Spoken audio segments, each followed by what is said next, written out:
안녕하세요. 생물학 특론 4주차 수업을 시작하도록 하겠습니다. 제가 녹화한 걸 봤는데 상당히 손발이 오그라드네요.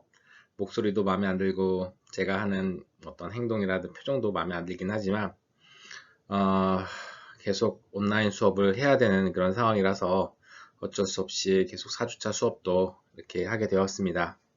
여러분, 이 지속적으로 온라인 수업을 하게 돼서 이 부분에 대해서 너무너무 유감스럽고요. 여러분들이 잘 이해해 주시기 바랍니다. 이번 주에는 저희가 11장과 12장에 관련된 내용을 공부하도록 하겠습니다. 11장은 세포 주기와 세포 분열이라고 하는 내용을 공부하겠는데요. 여러분 알고 있는 그런 세포 주기, 즉 셀 사이클에 관련된 내용입니다. 세포 주기를 여러분 세포 분열하는 과정에 대해서는 공부를 하셨죠. 세포 분열은 전기, 전중기, 중기, 후기, 말기 이렇게 되어 있다라고 알고 있는데요. 거기에 더해서 세포 분열기 말고 세포 분열기에 플러스 분열하지 않는 간기를 포함한 세포 주기에 대한 내용을 공부할 겁니다. 그리고 세포 분열이라고 하는 것은요, 철저하게 계획된 그런 어떤 그 행위라고 볼 수 있습니다. 수많은 신호들이 작용해가지고 세포의 분열을 야기를 하게 됩니다. 그렇기 때문에 어떠한 신호가 세포한테 닿았을 때, 그리고 내부에서는 어떠한 과정으로 세포 주기가 일어나는지, 세포 주기를 돌게 되는지 그런 내용에 대해서 공부를 하도록 하겠습니다. 그 다음에 12장에서는 우리가 멘델의 유전 법칙부터 시작해서 유전체 구조까지 공부해보는 시간을 갖도록 하겠습니다. 여러분들이 아마도 학부 때 다 공부했던 내용들이겠지만 한번 더 리뷰한다는 생각으로 수업에 집중해 주십시오.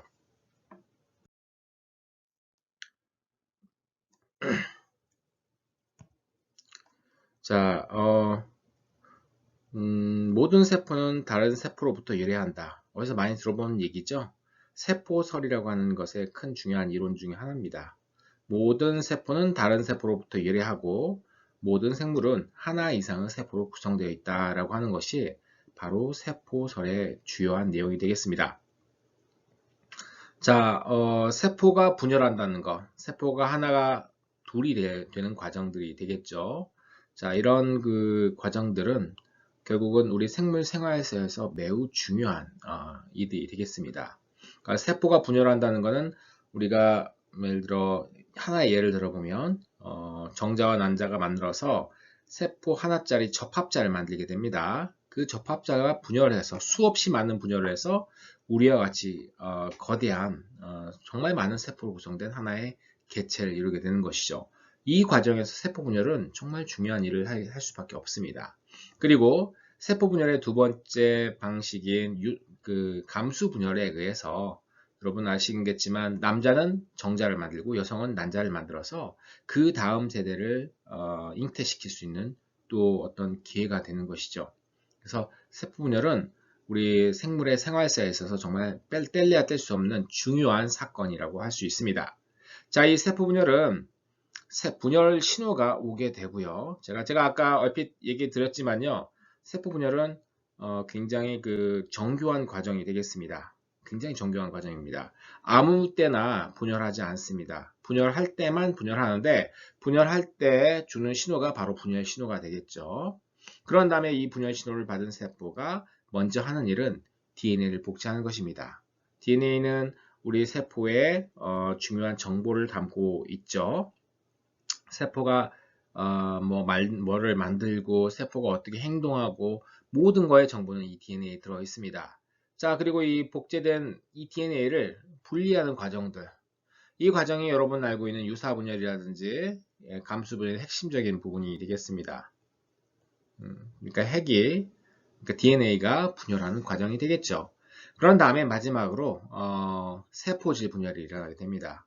이런 네 가지 사건을 중심으로 우리 세포 분열이 진행되게 됩니다. 자, 먼저 원핵세포의 세포 분열에 대해서 알아볼까요? 원핵세포는 단순한 구조를 가지고 있습니다. 진핵세포보다. 세포 분열 시기도 굉장히 짧아요. 예, 원형세포의 세포분열을 우리가 보통 이분열 또는 이분법이라고 얘기를 합니다. 이분법이다. 즉 하나의 세포가 똑같은 크기의 두 개의 세포를 만들어내는 게 되겠습니다. 원핵생물 같은 경우, 세균 같은 경우에는 남성과 여성의 개념이 없기 때문에 곧 이렇게 세포 분열하는 것이 이들의 생식, 즉 무성생식이라고 볼 수가 있어요. 자, 이 경우도 똑같은 아까 네 가지 과정들이 진행되게 됩니다. 자, 분열 신호가 오게 됩니다. 보통 원핵생물에서의 분열 신호는 적절한 환경, 그 다음에 세포가 적당하게 커지는 것, 이것들이 이제 분열 신호가 되겠습니다. 자, 세포가 적당하게 커졌으니까 이제 나눠질 때가 됐네라고 하는 그런 자체적인 신호를 만들게 되고요. 자, 그렇게 되면은 DNA가 복제가 됩니다. 자, DNA가 복제가 될 때 여기 OR이라고 되어 있는 부분이 있습니다. 자, Origin of Replication의 약자입니다. 그래서 복제 기점이라고 얘기를 하는데요. 여기서부터 복제가 시작되고요. 나중에 여러분 공부하겠지만 DNA 이 원핵생물의 DNA는 보통 동그랗습니다. 동그랗고 이 오리에서 시작해서 양 방향으로 DNA가 복제가 돼서 정확하게 두 개의 이 염색체가 만들어지게 됩니다. 자, 이 복제된 DNA는 분리가 되어야 되는데요. 보통 이렇게 복제된 DNA는요. 여기 보시는 바와 같이 지금 여기 그림에 나와 있지 않지만 보통 세포막에 붙어 있습니다. 세포막에 붙어 있고 한 짝씩. 그리고 이 세포가 점점점 늘어나면서 옆으로 길어지고 또 중간에 세포가 잘려져 나가면서 두 DNA, 두 염색체는 양쪽으로 분리가 되게 됩니다. 그리고 세포가 정확하게 세포질 분열이 일어나게 되게 되면요. 두 개의 딸 세포가 만들어지게 되는 것이죠. 그래서 이때 이렇게 이 과정을 통해 일어납니다. 자, 그 다음에 네, 그렇고요. 자, 진핵세포는 상당히 좀 복잡합니다. 보통 대부분의 진핵생물들, 우리가 알고 있는 익숙한 진핵생물들은 다세포생물이 되겠죠. 다세포생물인데 여러분 다세포생물에서 몸에서는요 어떤 종류의 한 종류의 세포가 막 분열하면 안 됩니다. 그 이유는 얘가 다른 세포의 다른 조직을 침투할 수 있기 때문에 그렇죠. 아니면 자기 조직을 파괴할 수도 있습니다. 자, 조절되지 않는 세포 분열을 우리가 암이라고 얘기하죠. 악성 종양. 자, 악성 종양은요, 그 조직을 붕괴시켜요. 그리고 그 암과 악성 종양 세포가 다른 조직까지 가게 되면 결국은 하나의 장기 또는 여러 장기를 망가뜨려서, 왜냐하면 암세포는 자기의 어떤 특성을 갖고 있지 않기 때문에 그렇습니다. 그냥 암세포의 특성만 가지고 있어요. 그러니까 어떤 조직에 생긴 암세포는 그 조직을 붕괴시킵니다. 그 조직과 그 조직이 속한 기관들을 붕괴시키고, 그렇게 되면 우리 다세포 생물들은 서로에게 굉장히 의존적이단 말이죠. 심장은 간은 콩팥, 이렇게 서로 모든 장기들이 제때 기능을 할 수 있어야만, 제대로 기능할 수 있어야만 우리 이 신체 시스템이 제대로 굴러가는데, 만약에 여러 장기들이 그 기능을 못한다고 하면 전체 신체 시스템이 붕괴돼서 소위 말하는 죽음을 맞게 됩니다. 자, 그런 것처럼 진핵세포의 분열 주기는 철저하게 조절되어야 돼요. 너무 많이 분열돼도 안 되고요. 너무 없어도 안 됩니다. 그래서 이 아까 그 원핵생물보다는 훨씬 더 엄격하게 조절되는 것이 진핵생물의 세포 주기라고 보시면 되겠습니다. 자, 진핵생물의 세포 주기는 제가 아까도 얼핏 얘기했지만 분열기. 자, DNA가 나눠지고 또 세포질이 분열하는 그 분열기가 있습니다. 우리가 이 기를 M기라고 얘기를 하죠. 자, 분열기 시작해서 분열기 끝나고 그 사이에 사이기가 있죠. 우리가 사이 간자에 써서 간기라고 합니다. 사이는 영어로 갭이기 때문에 우리가 G라고 얘기를 많이 합니다. 자, 그런데 이제 간기와 분열기로 크게 나눌 수 있겠지만 정확하게 지금 간기를 더 나눠보자고 하면요. G1기와 S기, G2기로 나눌 수 있습니다. 여기서 S기의 S는 synthesis, 합성이라는 뜻이죠. 합성. 무엇이 합성되느냐? 바로 DNA가 합성되는 시간이 되겠습니다. 그래서 이 M기와 S기를 중심으로 첫 번째 오는 간기를 G1기, 갭 1이 되겠죠. 갭 1. 그 다음에 G2기, 갭 2가 되겠습니다. 이렇게 크게 간기를 3개의 시기로 구분해 볼 수가 있습니다.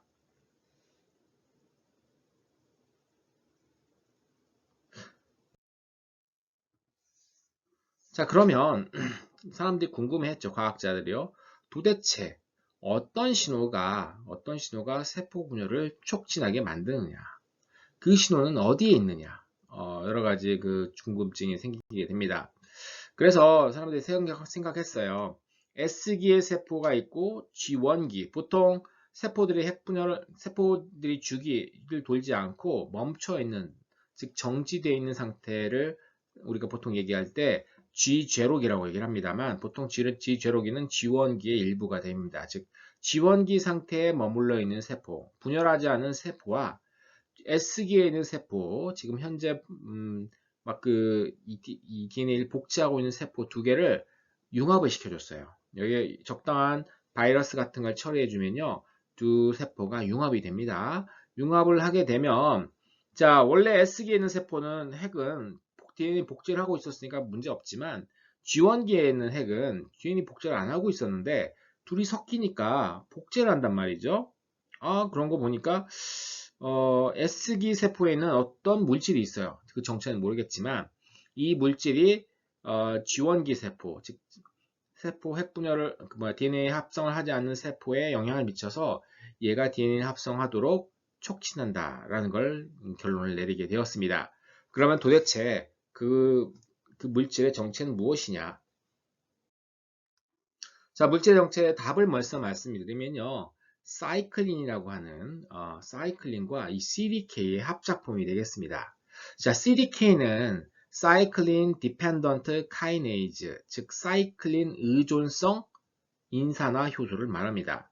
여러분, 인산화 효소, 인산화는 단백질에 인산화를 시키게 되면 어떤 단백질은 활성이 증가합니다. 또 어떤 단백질은 활성이 감소합니다. 이 인산 하나가 붙음으로 해서 단백질 구조에 미세한 변화가 일어나고, 그것들이 단백질의 효소의 활성을 증가시키거나 감소시킬 수 있는 중요한 요인이 되는 것이죠.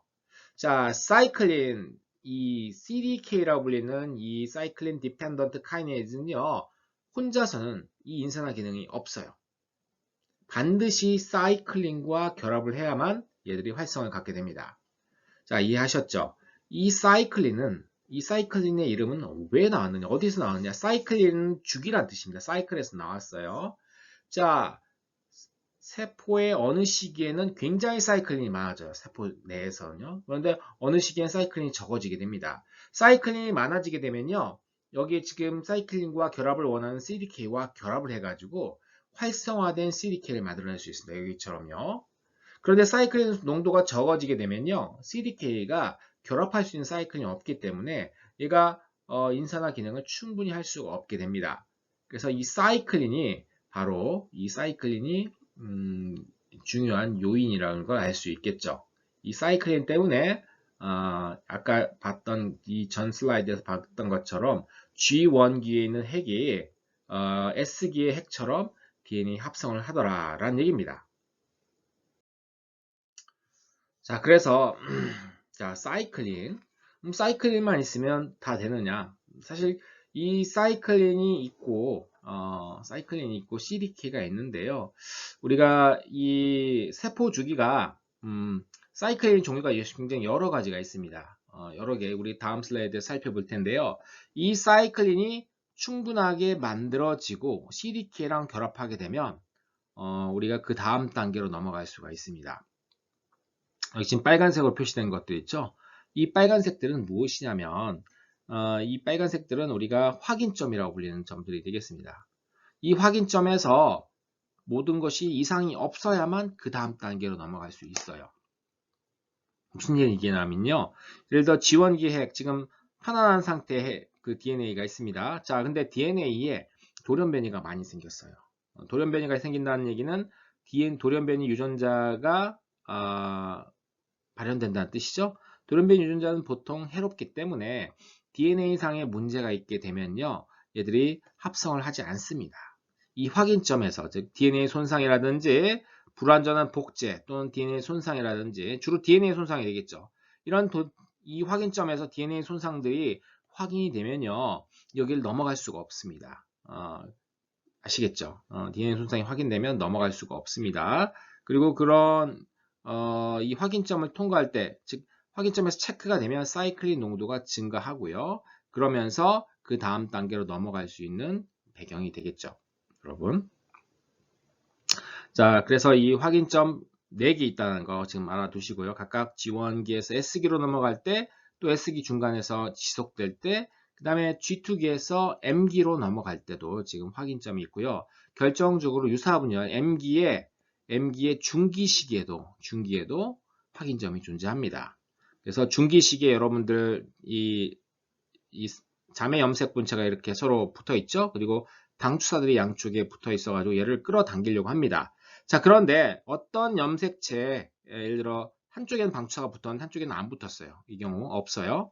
이렇게 되면 M기의 확인점을 통과할 수가 없습니다.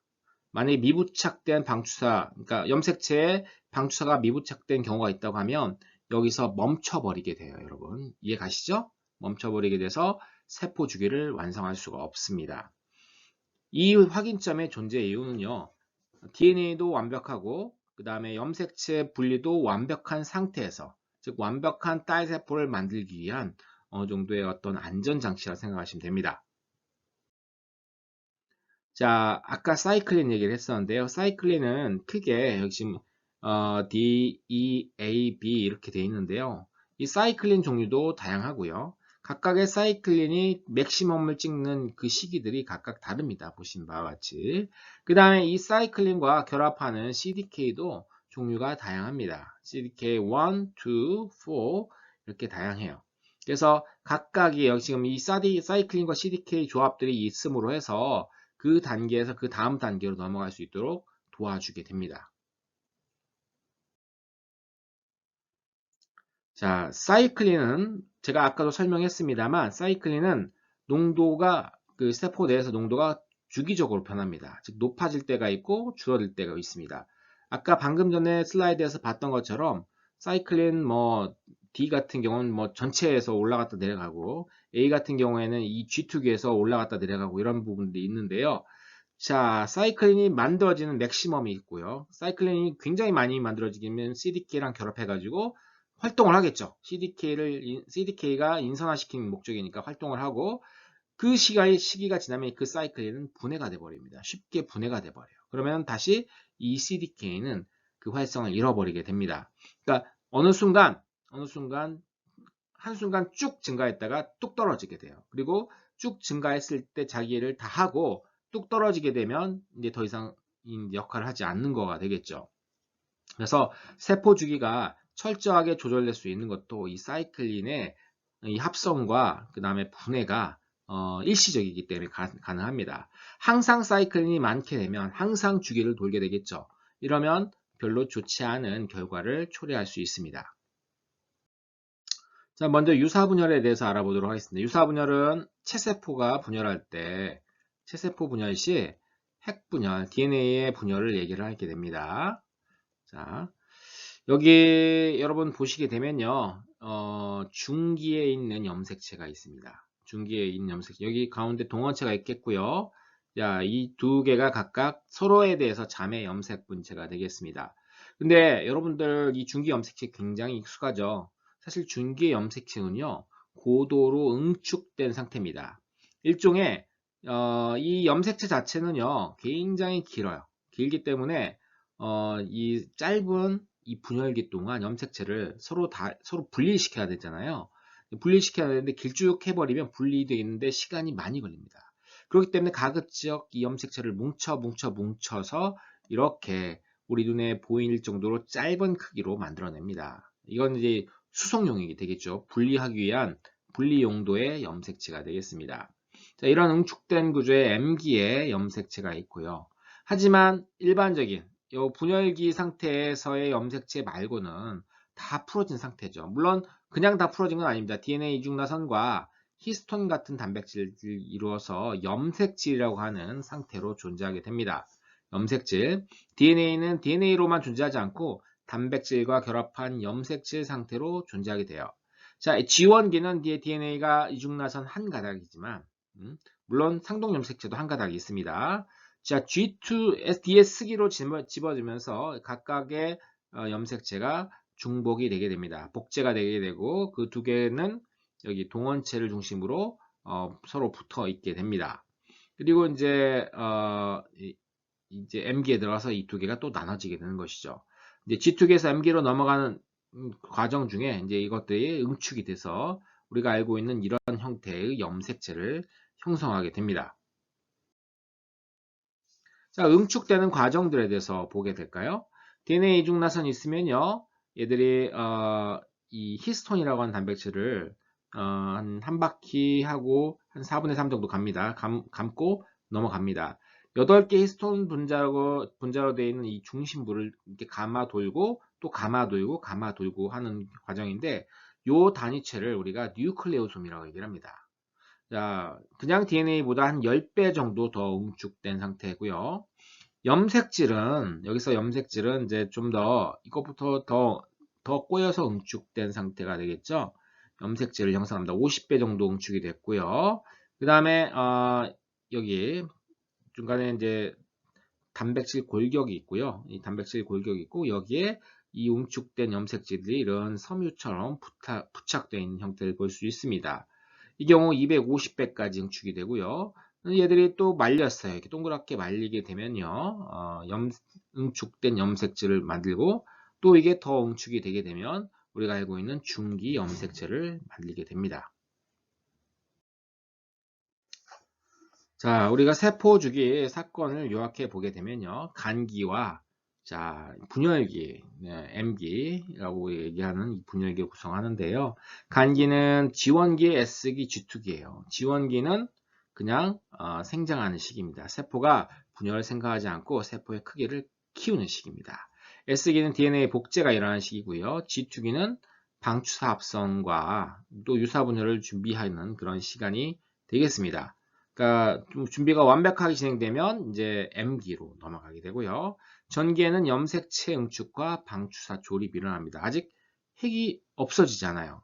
전중기는요, 핵이 없어져고 이 방추사가 부착할 수 있는 핵이 없어져야 방추사가 핵이 없어져야 방추사가 염색체에 부착할 수가 있겠죠. 염색체 방추사 부착이 일어나는 시기가 전중기. 후기는 중기는 염색체가 세포의 딱 중간인 적도판에 배열되는 그 상태. 후기는 각각 여기서 이 중기 염색체가 가운데 동원체가 끊어지고 양쪽으로 나눠지기 시작할 때가 되겠습니다. 그래서 후기부터는 서로 이 접촉이 떨어진 두 염색체를 뭐라고 하냐면 일단 붙어 있을 때는 자매 염색 분체라고 얘기를 합니다. 하지만 얘들이 떨어지면 그때부터는 별개의 염색체가 됩니다.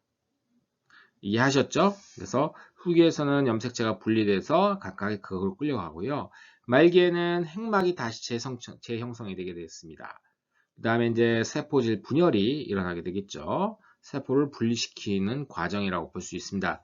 세포막과 또 식물세포 같은 경우 세균세포가 식물세포 그 다음에 그 균류의 세포 같은 경우는 세포벽이 있으니까 세포벽이 형성되는 시기가 바로 세포질 분열 시기가 되겠습니다. 자, 그 그림을 이제 보도록 하면 이렇게 됐죠. 자, 여기 간기가 되겠습니다. 간기는 핵이 뚜렷하고 중심체가 두 개가 된 걸로 봐서는 G2기인 것 같습니다. 하나만 있으면 사실 G1기라고 보셔야 돼요. G1기나 S기 정도로 보시고요. 자, 두 개가 됐으니까 자, 전기에는 이 중심체가 서로 반대쪽으로 이제 밀려나고요. 자, 핵이 안에 염색질이 응축이 돼서 응축이 되는 그런 모습을 보게 되겠습니다. 전 중기에는 핵이 없어지고 아까 얘기한 것처럼 여기에 밖에 있는 그 중심체로부터 방추사가 각각의 핵으로 연결되게 되겠습니다. 자, 중기는 이 염색체들이 이 중앙 적도판에 다 배열되어 있는 상태입니다. 아직 분리가 일어나지 않았고요. 분리가 일어난 순간부터 자매 염색 분체 분리가 일어난 순간부터 우리가 후기라고 얘기를 합니다. 말기에는 새로운 핵막이 생기고요. 이 과정을 말기라고 얘기를 하게 되겠죠. 말기 이후에는 세포질 분열이 일어나게 됩니다. 자, 그런데 이제 중간 지금 그 중심체에서 방추사가 달라붙는 모습들을 좀 자세히 살펴보도록 하겠습니다. 방추사는 우리가 앞서 세포의 골격 중에 미세소관이라고 하는 튜뷸린으로 구성된 미세소관이 있습니다. 미세소관이라고 하는 골격으로 이루어져 있습니다. 세포 골격으로. 그래서 이 중심체로부터 염색체로 붙는 애들을 우리가 방추사 부착점 미세소관이라고 얘기를 합니다. 그리고 이제 나머지 여기에 붙지 않고 다른 곳에 붙는 애들이 있습니다. 극성 미세소관이라고 하는데 이 극성 미세소관의 역할은 예를 들어 이 중심체가 서로를 밀어가지고 멀리 가급적인 가장 멀리 떨어지도록 하고요. 또 세포막도 밀고 해가지고 자기의 위치를 잡아주는 중요한 역할을 하게 됩니다. 자, 그리고 방수사 부착점 미세소관은요, 두 자매 염색 분체가 떨어지기 시작하면 각각을 서로 다른 중심체로 끌어당기는 역할을 하는 게 이 방추사 부착점 미세소관의 역할이라고 볼 수가 있습니다. 자, 식물과 균류 같은 경우에는 여기 그 중심체 대신에 세포 양 끝에 미세소관 형성 중심이라는 것들이 만들어지게 됩니다. 거의 비슷한 기능이라고 보시면 돼요. 이런 형태의 구조가 아닐 뿐입니다. 다만 자, 자매 염색 분체가 분리가 되는 이런 상태는 어떻게 우리가 얘기할 수 있느냐? 염색체가 복제가 되게 되면요, 염색체가 두 개가 이렇게 자매 염색 분체가 붙어 있게 되겠죠. 그리고 동원체 가운데로 이렇게 붙어 있고 나머지는 떨어지게 되는데, 사실 요 지금 파란색으로 표시된 단백질들이 무엇이냐고 하면요, 코헤신이라고 하는 단백질입니다. 코헤신은 서로를 붙여놓는 단백질이 되겠죠. 그런데 이제 전중기에 코헤신들이 분리가 돼요. 여기 분해가 됩니다. 분해가 되면 동원체 부위를 제외한 나머지 부위가 분해가 되기 때문에 여기 지금 두 자매염색 분체 팔들은 서로가 붙어 있지 않은 상태가 되겠죠. 다만 가운데에 붙어 있기 때문에 둘은 떨어져 있지는 않습니다. 자, 그리고 이 중기 염색체에서 후기로 넘어갈 때 두 개가 분리가 되겠죠. 이때는 여기에 붙어 있는 코헤신들이 다 분해가 돼야 되겠습니다. 코헤신은 도대체 어떻게 어떤 신호로 분해가 되느냐? 여기 보시게 되면 후기 촉진 복합체라고 하는 이걸 통해서 분해가 되는데요. 후기 촉진 복합체는 사이클린과 CDK 복합체에 의해서 활성화가 됩니다. 즉 제가 아까 중기에서 이렇게 있고요. 모든 동원체들이 모든 모든 그 방추사가 연결된 상태 OK가 뜨게 되면요. 자, 그 사이클린과 그 다음에 CDK가 APC 후기 촉진 복합체를 활성화시키고 얘가 이 가운데에 끊어내는 겁니다. 끊어내서 후기로 넘어갈 수 있게끔 만들어줘요. 자, 그 다음에 이제 마지막에 있는 단계가 세포질 분열이 되겠습니다. 세포질 분열은 동물과 식물에서 조금 다른데요. 동물 세포 같은 경우에는 여기 보시는 바와 같이 수축환이 만들어지게 됩니다. 이 수축환은 막 끈 같은 느낌이에요. 끈이 막 이렇게 좁혀지면서 두 개의 세포를 서로 분리시킨 역할인데, 이 수축환의 구성 성분은 미세섬유입니다. 마이크로필라멘트, 미세섬유가 되겠어요. 미세섬유가 점점 줄어들면서 수축환이 점점 줄어들고 결국에는 두 딸세포로 분리시키게 됩니다. 식물세포는 세포벽이 있죠. 그렇기 때문에 여기 왼쪽에 미세섬유로 이루어진 수축환 같은 구조가 아니라 두 핵 사이에서 골지체가 만들어낸 여러 가지 소낭들이 쭉 늘어섭니다. 그리고 이 소낭 안에는 뭐가 들어있냐면 세포벽을 구성하는 물질들이 들어있어요. 그러니까 셀룰로스들이 많이 있고 얘들이 일단 벽을 만들고 그 다음에 세포막이 형성이 돼가지고 두 개의 세포가 서로 분리될 수 있게 되는 겁니다. 자, 세포 분열은 뭐 유성생식 생활에서 매우 중요하다고 얘기를 했었죠. 제가 아까 얘기한 것처럼 우리가 그 다음 세대를 만들 때도 세포 분열을 해서 나가야 됩니다. 하지만 무성생식하는 생물들한테서는 그 자체가 생식 방법이 되겠죠. 여기 사시나무의 일종인 아스펜, 이 숲에 있는 아스펜들 보게 되면요, 이 모든 나무가 다 다른 개체가 아니라 모두 다 클론입니다. 유전적으로 다 동일해요. 자, 이런 경우가 있습니다. 이 경우는 무성생식을 통해서 이루어지게 되겠죠. 근데 사실 사람들이 키우는 작물들도 무성생식인 경우가 많습니다. 여러분, 바나나 같은 거 생각해 보세요. 바나나들은 우리가 먹는 모든 바나나는요, 하나의 조상에서 나왔습니다. 하나의 조상에서 나와가지고 바나나는 씨가 없죠. 씨가 없기 때문에 바나나의 줄기라든지 이런 부분들을 잘라서 다른 곳에 심어요. 그러면은 그게 하나의 바나나를 형성하는데 그 바나나와 원래 얘가 왔던 바나나는 당연히 유전적으로 동일합니다. 그렇기 때문에 바나나는 모두 다 유전적으로 똑같아요. 그러니까 무슨 문제가 발생하느냐? 예를 들어 그 유전자에 취약한 질병들, 바이러스라든지 세균들이 끓게 되게 되면요. 그 바나나가 거기에 저항을 못하고 모든 바나나가 똑같은 유전자를 지녔으니까 전 세계에 있는 모든 바나나가 일시에 멸종의 위협에 처하게 되는 겁니다. 그래서 얼마 전에 바나나 멸종한다 뭐 이런 얘기가 나왔던 게 바로 그런 배경이 있습니다. 자, 여러분 유성생식과 무성생식인 방금 전에 무성생식을 바라봤는데요.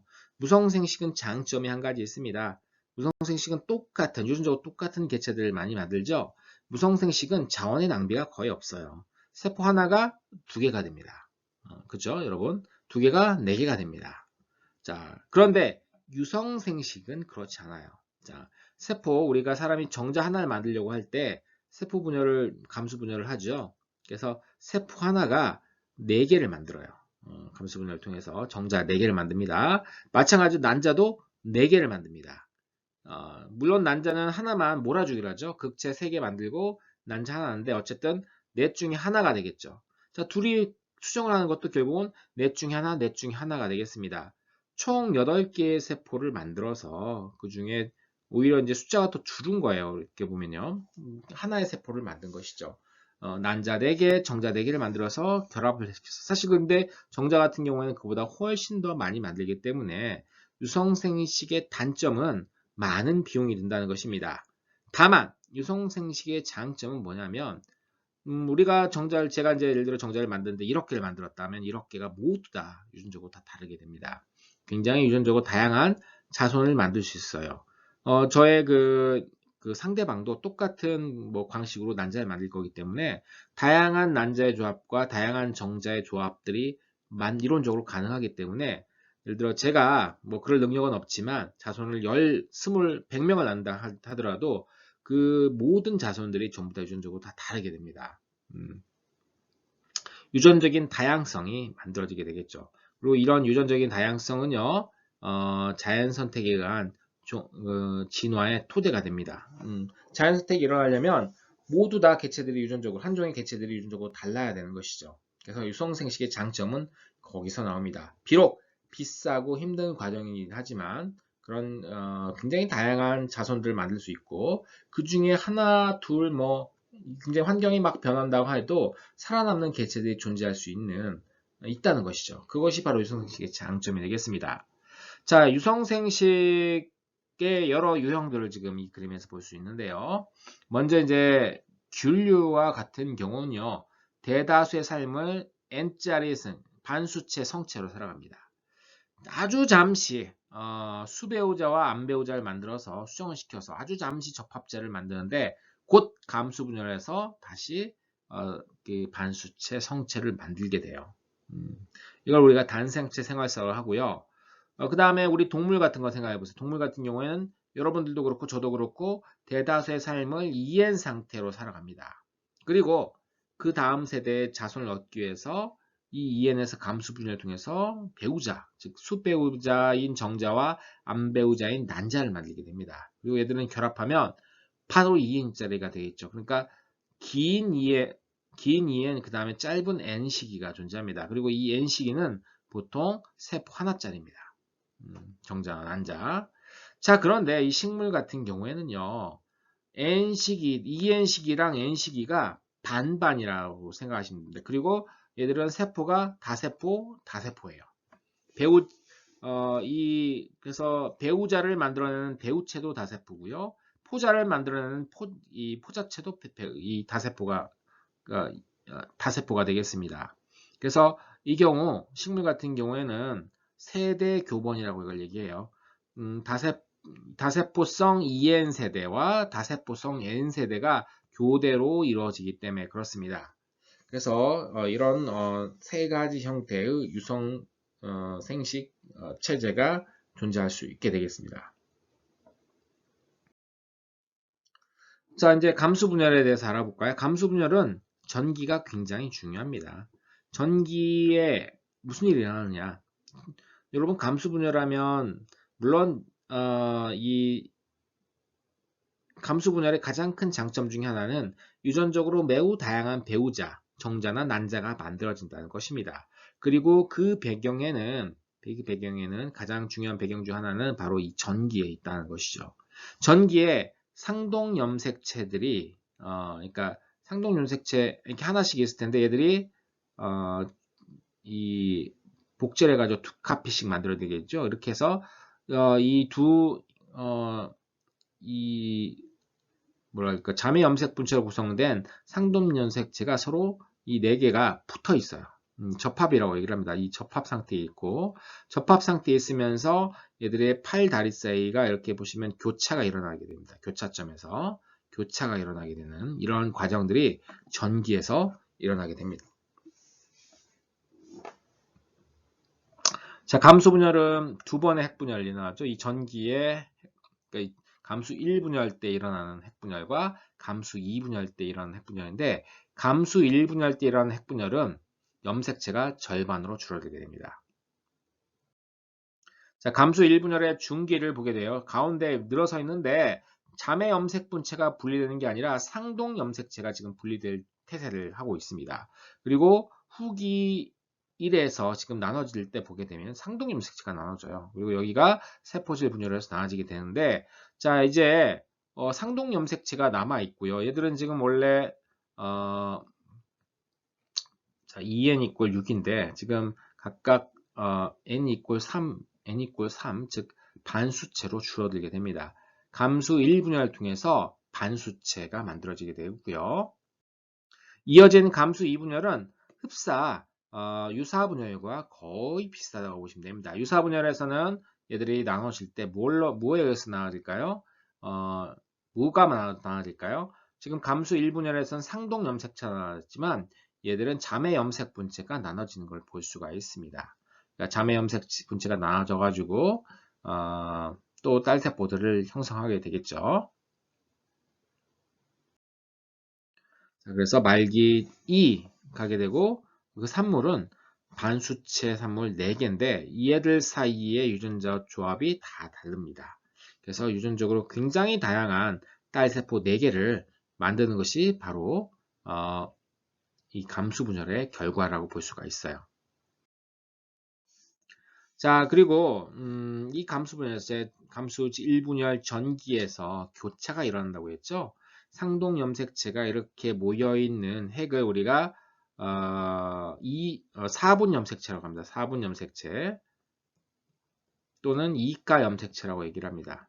4분 염색체 또는 이가 염색체라고 하는데 이 상태에서 이 염색체 8과 8 사이에서 서로 교차가 일어나는 교차점이 형성이 되게 됩니다. 그래서 이제 서로의 유전 물질을 교환하는 그런 어떤 결과를 나타내게 되죠. 자, 교차가 일어나면 어떻게 되느냐? 자, 상동 염색체. 자, 여기 보게 되면 이제 두 상동 염색체가 붙어 있어요. 접합을 이루었습니다. 교차가 일어났죠. 그렇게 교차가 일어나게 되면요. 상동 염색체, 자매 염색 분체 하나, 둘, 셋, 네 개인데 그 중에 지금 멀쩡한 애들은 지금 이 두 개는 원래대로 원래의 어떤 조합을 가지고 있지만 지금 교차가 일어난 교차첨을 통해 교차가 일어난 요 두 자매 염색 분체 같은 경우에는 서로 다른 걸 서로 주고받았기 때문에 색다른 조합의 염색 분체가 만들어지게 됩니다. 그래서 가운데 이 두 개를 재조합 염색 분체라고 하고요. 그 다음에 위아래에 있는 것들은 비재조합 염색 분체라고 얘기를 하게 되겠죠.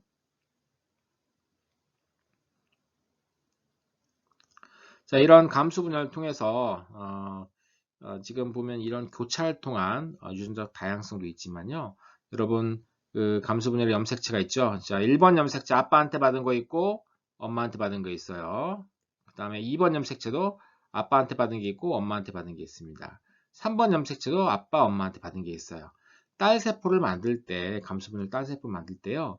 그러니까 조합이 예를 들어 이거 1번을 아빠한테, 2번을 엄마한테, 3번을 아빠한테 온 조합도 만들어낼 수 있고요. 1번을 아빠한테, 2번을 아빠한테, 3번을 엄마한테 조합도 만들 수 있습니다. 굉장히 다양한 조합이 나올 수 있는데 이런 다양한 조합, 무작위적인, 즉, 그러니까 얘들이 그 감수 1분할 때 상동염색체가 분리될 때 어느 쪽으로 배열되느냐, 즉 이렇게 배열되면 이렇게 되겠지만 이 둘이 자리를 바꾸게 되면 각각 다른 방향으로 또 이동하게 되겠죠. 그래서 무작위적인 이 염색체, 상동염색체 분리 또한 이런 그 감수 분열의 어떤 감수 분열로 인한 배우자 형성의 다양성이 나오게 됩니다. 즉 상동 염색체의 무작위적 분리, 상동 염색체의 무작위적 분리, 그 다음에 교차를 통한 이런 유전자 다양성, 교차. 이 두 가지 기작에 의해서 매우 다양한 딸세포들, 즉 딸세포인 배우자들이 만들어질 수가 있습니다. 자, 여기 보게 되면 두 개의 그 유사분열과 감수분열을 비교한 것입니다. 요약해보면요. 자, 유사분열 같은 경우에는 상동염색체가 짝을 이루지 않아요. 하지만 감수분열은 상동염색체가 짝을 이룹니다. 자, 유사분열에서는 자매염색분체가 적도에 배열하지만 여기 지금 감수분열에서는 상동염색체가 적도판에 배열됩니다. 유사분열에서는 이 동원체가 분리되지만 자매염색분체를 이어놓은 감수분열에서는 동원체는 감수 1분열 때 분리가 되지 않습니다. 감수 2분열 때 동원체가 분리가 돼요. 자, 그 다음에 이제 요 세 가지 정도로 우리가 얘기를 해볼 수 있겠고요. 결과적으로 얘는 핵상이 2N짜리인 그리고 동일한 염색체를 지닌 두 개의 딸세포를 만들어지만 얘들은 핵상이 N이고 동일하지 않은 4개의 딸세포, 4개의 배우자 세포를 형성하게 됩니다. 자, 이런 차이점들 여러분 잘 이해하셨죠? 자, 항상 분리가 잘 되면 좋겠습니다. 아까 제가 확인점이 있었죠? 확인점들을 다 통과하는데 우리 세포도 뭐 일종의 기계적으로 움직이다 보니까 실수가 있을 수 있어요. 그래서 감수 1분열 때 예를 들어 감수 1분열 때 이 상동염색체가 둘 다 분리가 돼야 되는데 한쪽에 예를 들어 이제 두 개가 분리돼 가지고 각각 딸 세포로 가야 되는데 이쪽에 방추사가 형성이 안 될 수가 있습니다. 이렇게 되면 한쪽으로 해당 염색체가 몰리게 되겠죠. 그리고 얘들이 분열을 하게 되면 얘들이 만드는 딸세포는 여기는 없는 걸로 되어 있는데 사실 다른 염색체는 있습니다. 지금 여기 보이는 빨갛고 파랗게 된 요 해당 염색체가 없을 뿐이에요. 자, 여기는 두 개씩 갖고 있습니다. 그래서 이제 정상적인 정자와 결합을 했을 때 보면 얘는 해당 염색체를 하나만 갖고 있게 되고 얘는 해당 염색체를 3개를 가진 3염색체성이 되겠습니다. 여러분이 알고 있는 다운 증후군도 21번 염색체의 비분리를 통해서 만들어진 3염색체성이 되겠죠. 자, 이 비분리, 이 3염색체 하나, 1번 염색체든 2번이든 21번이든 하나의 염색체가 예를 들어 3개, 원래 2개여야 되는데 3개나 하나가 되는 현상을 우리가 이수성이라고 얘기를 합니다. 염색체 이수성.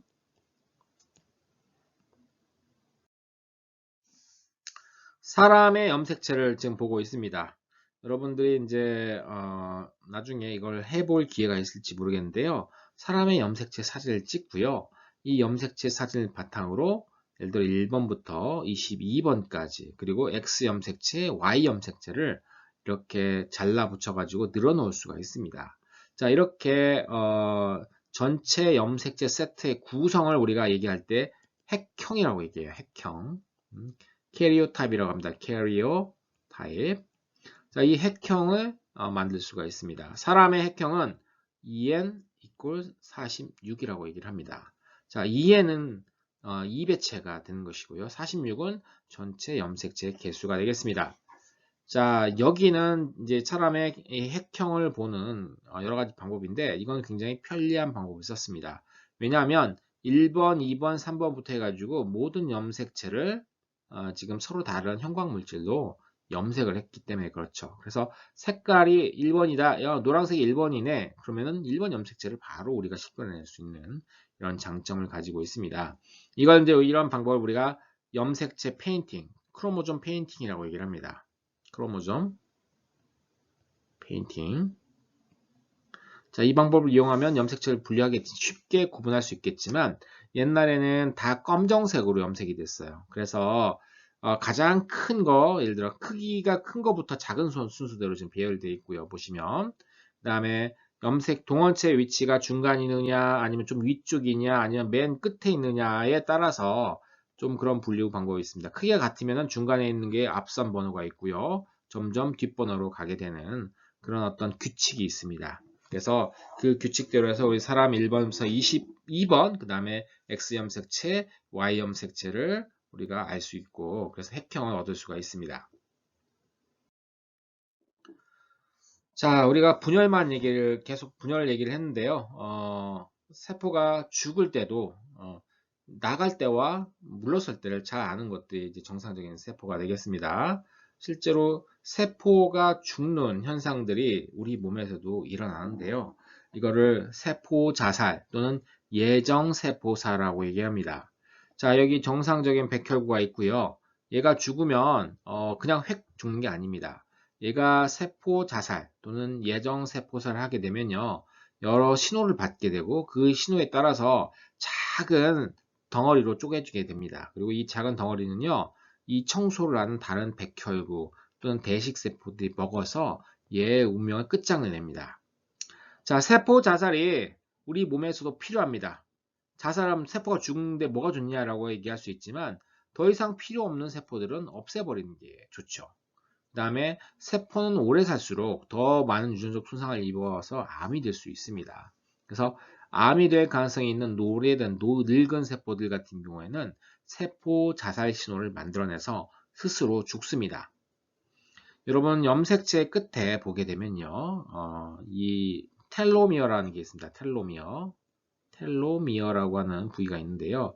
이 텔로미어는 유전자를 암호화하고 있지 않은 부위이긴 하지만 특정 서열이 반복되는 부분입니다. 이 텔로미어 부분이 왜 중요하냐면 텔로미어는 염색체가 한 번씩 분열할 때마다 텔로미어가 짧아져요. 그거는 여러분들이 나중에 생물교육 전공 들어가서 유전학 시간에 공부해 보십시오. 짧아지는데 이 텔로미어가 하는 역할이 뭐냐면 이 염색체를 보호해 주는 역할을 하게 됩니다.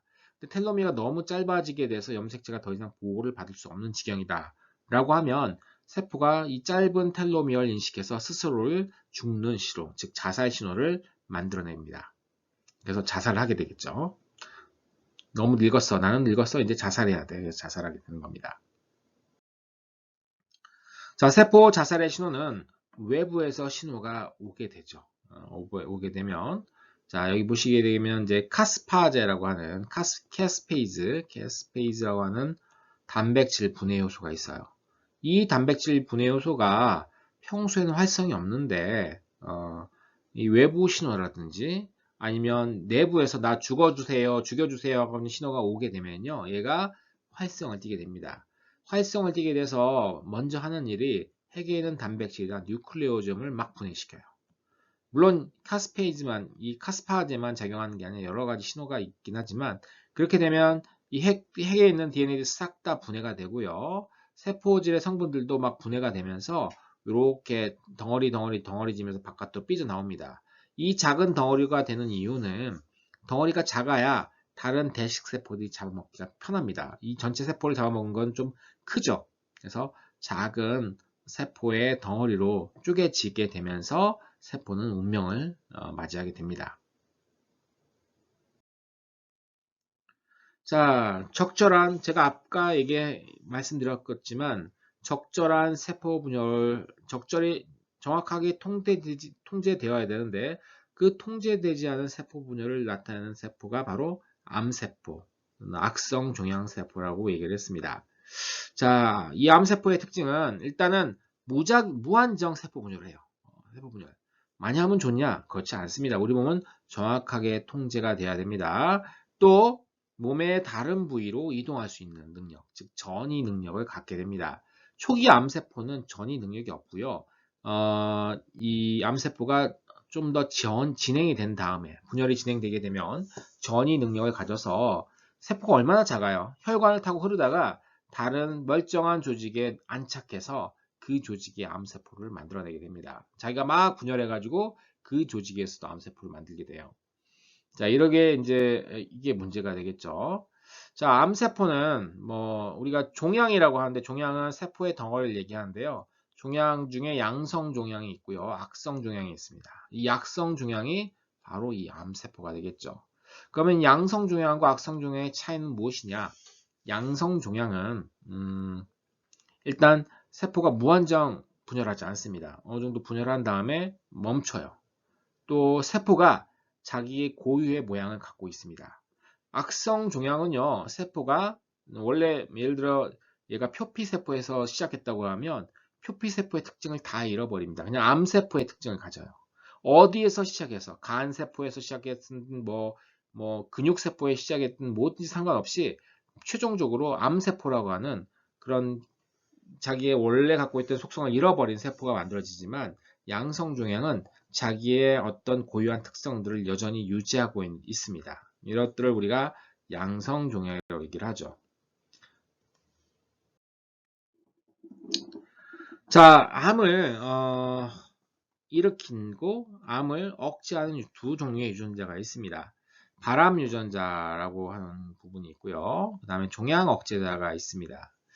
발암 유전자는 원래 정상적인 상태에서는 세포 분열을 촉진하는 애들이 되겠습니다. 즉 세포 분열이 일어나도록 하는 거죠. 세포 분열도 필요한 부분입니다. 그러니까 이 발암 유전자 같은 경우에는요. 평소에 같은 경우에는 돌연변이 일으키지 않으면 정확하게 통제가 됩니다. 세포 분열을 적정하게 일어나게 만들어줍니다. 그러니까 세포 분열을 촉진하는 그런 조절자라든지 또 생장인자, 세포분열 역시 이것도 촉진하는 인자들이 되겠죠. 그 다음에 이것들의 수용체, 또 세포 내에서 세포분열을 촉진하는 여러 가지 중간 산물들, 이런 것들이 전부 다 발암 유전자 단백질에 해당됩니다. 종양 억제자 단백질은 뭐냐면 발암 유전자 단백질이랑 정반대 역할을 하는 거예요. 세포 분열이 일어나는 걸 억제하는 애들이 되겠습니다. 그러니까 이 발암 유전자 단백질과 종양 억제자 단백질은요 서로 동전의 양면과 같은 특성이 있어요. 그러니까 평소에 세포가 세포 분열을 하지 않는 이유는 종양 억제자 유전자들이 여기를 틀어막고 있어요. 그런데 발암 유전자의 신호가 예를 들어 여기 오게 되면요. 정상적인 발암 유전자입니다. 돌연변이를 일으키지 않는 오게 되면 종양 억제를 풀리게 만들어 버립니다. 그러면은 정상적인 종양 억제가 풀렸으니까 세포는 세포 분열로 갈 수가 있게 되겠죠. 정상적인 경우는 그렇지만 예를 들어 발암 유전자가 돌연변이를 일으켜서 이렇게 지금 이 왼쪽에 적당하게 수용체가 있어야 되는데 지금 보시는 오른쪽처럼 굉장히 수용체가 많아진다 라는 것처럼 발암 유전자가 굉장히 많아지는 상황 또는 종양 억제자가 기능을 잃어버리는 상황. 여기 보시게 되면 RB라고 하는 망막 아세포종 단백질이 있는데 그리고 P53 유명한 종양 억제자 단백질입니다. 이런 종양 억제자 단백질의 기능을 상실해 버리는 경우, 이런 경우 암이 생깁니다. 즉 발암 유전자가 기능을 굉장히 증폭시키는 경우 또는 종양 억제자가 기능을 상실하는 경우, 이 경우가 암으로 진행되는 경우입니다. 그런데 우리 몸에 수없이 많은 종류의 암이 있고요. 그 암이 시작되는 과정들은 뭐 관련된 유전자들이 있겠지만 다 다릅니다. 췌장암도 다 다르게 여러 종류의 췌장암이 존재하는데 이들의 시작 기작이 다 달라요. 암이라고 하는 거는 그러니까 우리 몸에 수백 가지 질병입니다. 하지만 결과가 동일한 질병이에요. 우리 몸에서 수많은 암세포를 만들어내는 결과를 추려하죠. 그래서 결과를 보게 되면 똑같은 질병이라고 생각하지만 시작점이 다 다르기 때문에 암을 진단하는 게 굉장히 어렵습니다. 후기로 가서 후기 3기나 4기로 가서 암을 진단하는 거는 똑같은 표현형이니까 암들이 똑같은 특징을 나타내니까 쉽게 진단할 수 있겠죠. 하지만 초기에 암세포를 진단하는 것은 굉장히 어렵습니다. 각각의 종류별로 그러니까 유명한 암들 있죠. 유방암이라든지 뭐 자궁경부암이라든지 이런 연구가 많이 된 암들은 쉽게 우리가 암을 초기에 진단할 수 있지만 그렇지 않은 좀 희귀암 같은 경우에는 어떻게 암이 시작되는지도 연구도 잘 되어 있지 않습니다. 자, 이건 조금 어려운 내용은 아니지만 보통 제가 방금 전에 얘기했던 발암 유전자가 있었죠. 그 다음에 발암 유전자는 정상적인 상태에서는 세포 분열을 촉진한 유전자입니다. 그 다음에 종양 억제자가 있었죠. 종양 억제자는 정상적인 상태에서 세포 분열을 억제합니다. 둘 사이에 조화가 일어나야 돼요. 그런데 이제 예를 들어 정상세포는 얘는 적당하게 둘 다 조화를 이루었지만 종양세포 같은 경우에는 이제 이것의 균형이 무너지는 거죠. 근데 알아둬야 될 것은 이 발암 유전자도 굉장히 많은 종류가 있고요. 종양 억제자도 굉장히 많은 종류가 있는데 얘들이 하나만 잘못됐다고 해서 암이 되지는 않습니다. 이 실험을 보십시오. 자, 정상적인 세포에다가 예를 들어 이제 라스라고 불리는 발암 유전자를 넣어줍니다. 하나만 넣어줘요. 그 다음에 이 믹이라고 하는 발암 유전자를 하나만 넣어준 것이 있고요. 라스와 믹을 같이 넣어준 이 패트리 디쉬가 있는데 이 중에 하나씩만 발암 유전자를 넣어준 것은 암이 되진 않았지만 이 두 개를 넣어준 것이 암이 되었습니다. 즉 암은 유전자 하나가 고장나서 문제가 되는 게 아니라 유전자가 순차적으로 같은 세포 내에서 여러 번 고장내야 돼요. 그러니까 발암 유전자든 종양악제든 고장이 나서 얘들이 암으로 진행되게 됩니다. 굉장히 희귀한 암이 생길 확률이 굉장히 낮은데 문제는 뭐냐면 우리의 모수가 너무 많아요. 우리 몸에는 수조 개의 세포로 구성되어 있죠. 아무리 확률이 예를 들어 100만 분의 1이다라고 하지만 100만 곱하기 예를 들어 10조만 해봐도 어떻게 되나요? 엄청나게 높은 확률로 암세포가 만들어져요. 암세포가 지금 제 몸에서도 계속 만들어지겠지만 저의 면역 세포들이 그 암세포를 찾아서 죽이기 때문에 그리고 면역계가 활발하게 그런 것들을 제때 잘 찾게 되면 암세포들을 억제할 수 있습니다. 지금도 어디에선가 암세포가 만들어지고 있겠죠. 이해 가시나요, 여러분? 자, 암세포는 결국은 이 세포 주기가 이상하게 된 거지 않습니까? 그래서 세포 주기를 타겟으로 삼아서 암 치료약들 또는 암 치료 방법들이 작용하게 됩니다. 자, 예를 들어 지금 허셉틴이라고 하는 게 있죠. 허셉틴은 HER2라고 하는 생장인자 수용체가 있는데 이 HER2에 수용체 생장인자가 결합해야 되잖아요. 근데 그 생장인자와 경쟁적으로 결합합니다. 그러니까 얘가 딱 결합하면 HER2를 활성화시키지 않아요. 얘를 먹으면 생장인자가 있어도 그것들 자극을 방해하는 그런 역할을 하게 되겠습니다. 5-플로린 유라실 같은 경우에는요. 자, DNA가 복제되려고 하면 뭐가 필요하죠? ATGC가 필요하죠. ATGC가 그러니까 집을 만들려면 벽돌이 필요하듯이 DNA의 기본 구성 요소인 ATGC가 만들어져야 됩니다. 그런데 5-플로로 유라실 같은 경우에는 ATGC 중에 T의 합성을 억제를 해요. T가 합성이 안 되니까 집을 짓다가 집이 더 이상 지어지지가 않는 겁니다. DNA 복제가 되지 않아요. DNA 복제가 되지 않으면 합성이 되지 않으면 넘어갈 수가 없게 되겠죠. 암세포가 그 다음 단계로 넘어갈 수 없는 그런 부분이 있고요. 자, 방사선을 쬐어준다라고 하면 여러분 방사선을 쬐게 되면요. DNA가 손상을 입습니다. DNA 손상을 입으면 P53과 같은 이 종양 억제자 P53이 고장나지 않았던 전제하에서 P53이 DNA 손상을 인지하게 되면요. 그 세포를 세포 자살하게끔 만들어요. 그리고 세포 주기를 더 이상 진행하지 못하게끔 만듭니다. 즉 이런 독을 씌워줘가지고 방사선이라고 하는 정말 해로운 광선을 딱 씌워주면요. 암세포의 DNA가 손상되고 그 암세포 내에 있던 이런 종양 억제자들이 그 암세포를 죽음에 이렇게 만들게 되는 겁니다. 그런 어떤 방식. 그냥 단순히 방사선으로 얘를 죽여야지 해서 죽이는 게 아니라는 얘기죠. 그 다음에 이제 이 페리텍셀 같은 경우에는 방추사 미세소관 기능을 억제합니다. 그렇게 해서 방추사 미세소관 기능을 차단하니까 어때요? 이 분열기 아까 그 이 분열기의 중기에 이제 중기에서 후기로 넘어가는 과정들이 차단이 되는 거죠. 그래서 세포 주기 자체를 이루어지지 못하게끔 만드는 것들이 바로 암 치료 방법들이 되겠습니다.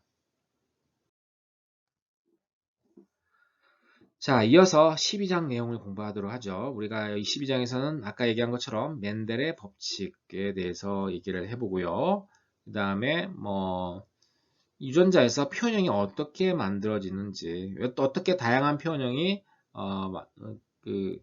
어떻게 표현형이 형성되는지 여러 가지 현상들이 있습니다. 그런 부분에 대해서 얘기를 하겠고요. 그 다음에 이제 핵의 염색체, 또 미토콘드리아 엽록체 유전자, 여기 보시면 부분 있죠. 일부 핵 말고도 다른 곳에 이제 염색체들이 있는 경우가 있는데 그런 유전들에 대한 얘기를 해보고요. 마지막으로 염색체 이 원핵 생물에서 유전자 교환에 대해서 다루도록 하겠습니다. 원핵 생물, 세균 같은 경우도 생식과 비슷한 행위를 하게 되는데 그 부분에 대해서 마지막으로 다루면서 12장을 마치도록 하겠습니다. 자, 19세기 초반 유전학의 이론입니다. 옛날에는 과학 발달되지 않았겠죠. 그래서 여러분 그냥 상식적으로 생각해 보세요. 유전은 엄마 아빠 유전자가 섞인다라고 생각하게 됩니다. 실제로 보게 되면 자식들 보게 되면 그 중간적인 특징들을 많이 갖고 되겠죠. 그래서 양친의 어떤 유전자가 섞여가지고 옛날엔 유전자라는 표현을 안 썼으니까 인자라는 표현을 썼으니까 이런 인자가 섞여가지고 중간 형체의 특징을 나타낸다. 마치 제가 파란색 물감과 빨간색 물감을 섞어서 보라색을 만든다라는 것과 비슷합니다. 그렇게 되면 이제 보라색이 만들어지는데 보라색은 여러분 다시 파란색과 빨간색으로 분리할 수 있나요? 없습니다. 그렇기 때문에 양친의 인자는 소실되고 두 개가 합성된 중간형이 만들어지는 게 혼합 유전이에요. 그럴싸합니다. 입자 유전은 양친의 결정 인자가 붙어요. 그런데 융합이 되지 않고 혼합이 되지 않고 다시 떨어져 나온다는 얘기입니다. 그러니까 입자 자체의 고유성을 여전히 유지한다는 건데 여러분 답이 어떤 건지 아시죠? 우리 유전자는 호모든 헤테로든 붙어 있을 때 혼합이 되지 않습니다. 별도의 자기의 독자성을 유지해요. 그리고 나중에 분리가 되죠. 분리가 됩니다. 제가 정자를 만들거나 또 다른 사람들이 난자를 만들 때 얘들이 두 개짜리가 하나씩 딱 분리가 되게 되니까 어떻게 보면 입자 유전이 더 맞는 이론이고요. 멘델이 밝혀낸 그런 연구들은 결국 입자 유전에 관련된 연구들이 되겠습니다. 자, 멘델이 연구한 식물입니다. 완두입니다, 여러분. 완두.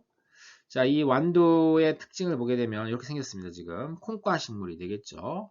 암술과 수술이 다 같이 있어요. 한 곳에 있습니다.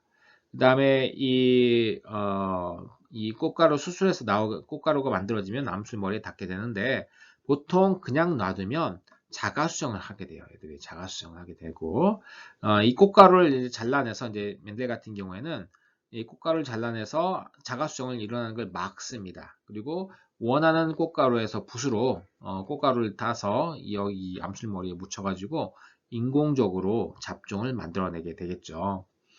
이런 어떤 특징들이 있습니다. 자, 그리고 용어 하나 정리해 보게 되면요. 형질이라는 게 있고요. 형질은 관찰 가능한 물리적인 특징을 얘기합니다. 여기 보시는 꽃의 잎의 색깔이 보라색이다. 아니면 콩의 모양이 동그랗다, 주름지다. 이런 것들이 형질이 되겠습니다. 즉, 콩의 모양의 형질이 되겠죠. 꽃의 잎의 색깔이 형질이 되겠고요. 그런 형질의 특정 형질이다. 특징이다 라고 하면 꽃의 색깔이 보라색이다. 콩의 모양이 예를 들어 둥그렇다, 주름지다 라는 겁니다. 즉 콩의 모양 자체를 얘기할 때는 형질입니다. 콩의 모양이 둥그렇다, 주름지다 얘기할 때는 특정 형질이 되겠습니다. 이해하기 쉽죠, 여러분? 자, 멘델이 한 실험들을 보게 됩니다. 여러분 너무 잘 아는 거라 간단히 넘어가면요. 일단은 순종의 완두와 순종의 둥근 완두와 주름진 완두를 각각 준비해요. 이때가 우리가 P세대라고 합니다. P세대. 이 P세대 식물에서 이게 교배를 시킵니다. 꽃가루를 이용해서 교배를 시켜가지고 F1을 얻게 됩니다. F1은 당연히 둥그런 게 나오게 되겠죠. 그리고 F1을 자가 수정을 시킵니다. 자가 수정을 시켜서 나온 것들을 보게 되면 둥근 거 3개, 주름진 거 하나의 비율로, 즉 3대 1의 비율로 나온다는 것을 밝혀냈죠. 그렇죠? 이게 단성 잡종 실험이 되겠습니다. 자, 멘델이 단성 잡종 때 이용한 7가지 형질이 있어요. 그래서 콩의 모양, 콩의 색깔, 그 다음에 꽃의 색깔, 그 다음에 이제 깍지, 콩깍지의 모양, 색깔, 그 다음에 꽃의 위치, 그 다음에 식물의 이 콩 식물의 높이 이런 것들이 이제 2가지 대립 형질로 존재하게 되고요. 여기에 보시게 되면요, 그 F2에서 이렇게 나온다는 것이 이렇게. 근데 여러분 보시면 알겠지만 정확하게 3대 1로 떨어지진 않아요. 예를 들어 여러분 보시면 예를 들어 어떤 건 2.96 대 1, 어떤 건 3.0 대 1, 01 대 1, 3.15 대 1, 2.95 대 1 이런 식으로 나온단 말이죠. 멘델이 위대한 것 중에 하나는 이런 정확하게 3대 1이 아니지만 이들이 통계적으로 3대 1로 나올 수 있다는 걸 유출했다는 것이죠.